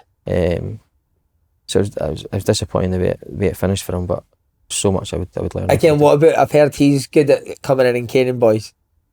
And he wasn't like a shouter that, but he would say things that would like proper like a knife in the Harry. But it'd be funny as well. Just stuff that was probably true, and that's probably what like he would say to players like, I think the fans are right. Like, I just don't know how you three can play in the middle. The fan, like he's obviously on the forums thinking what the fans say, and he'll be saying it to like Joe Neill. It was like Joe Neill, Doyle Hayes, and like Josh Campbell. But after we played a game in the Andorra game, we got beat away for Andorra, and I didn't play that well. I seem like I've had a terrible career because every game I'm talking about is it.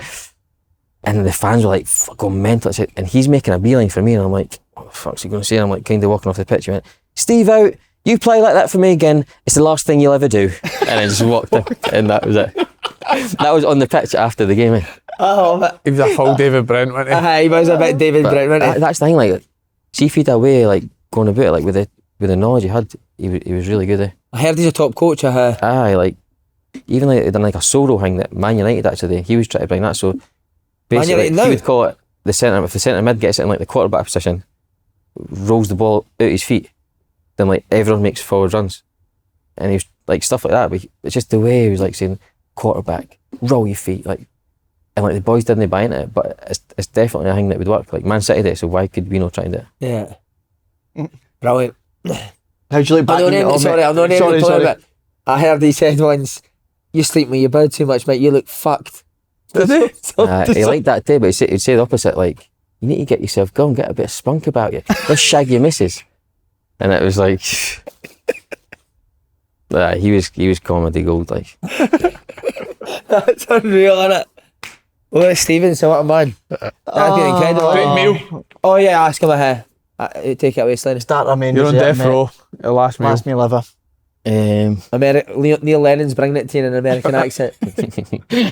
It came out like lamb chops for the Indian, but like the starter ones. Oh, lamb like cutlets type like thing. cutlet things. Mint, oh, beautiful. Mint sauce. Bit of spice. I probably like a nice like steak burger and like chips. Bit boring, but. What do you mean a steak? But beef Like burger, like steak? a nice, like not just one for me, like a nice steak restaurant, but you can't get like nice burgers, like proper real meat and all that.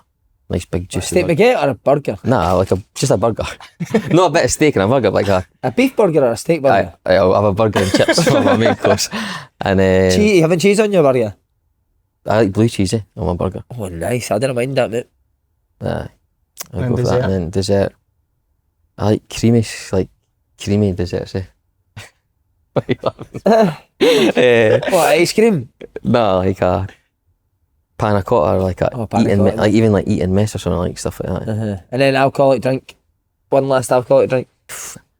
I'd probably go like a wee fruity cider. I like the wee ones for Aldi's you get. The Alska things. I like them. Beef fruity cider. Not bad. Aye. So much sugar in them for me. Yeah. Anything else? To eat. Have you got any pet peeves outside of football? Just life in general? Because you only game of football. Anything that really annoys you? Can't really think of it, mate. Nah. I just hate general rudeness, but that's just. I feel like everyone in the world's really angry than me. Do you think that? I'm angry. I Like even the radio, like the politics, everyone's angry. Even football, like everyone's so angry. I just wish everyone You would could just change chill it. out and lighten up a wee bit. Don't you could change it? I don't think I could change No. it. What a legend. Class, Class, mate. mate.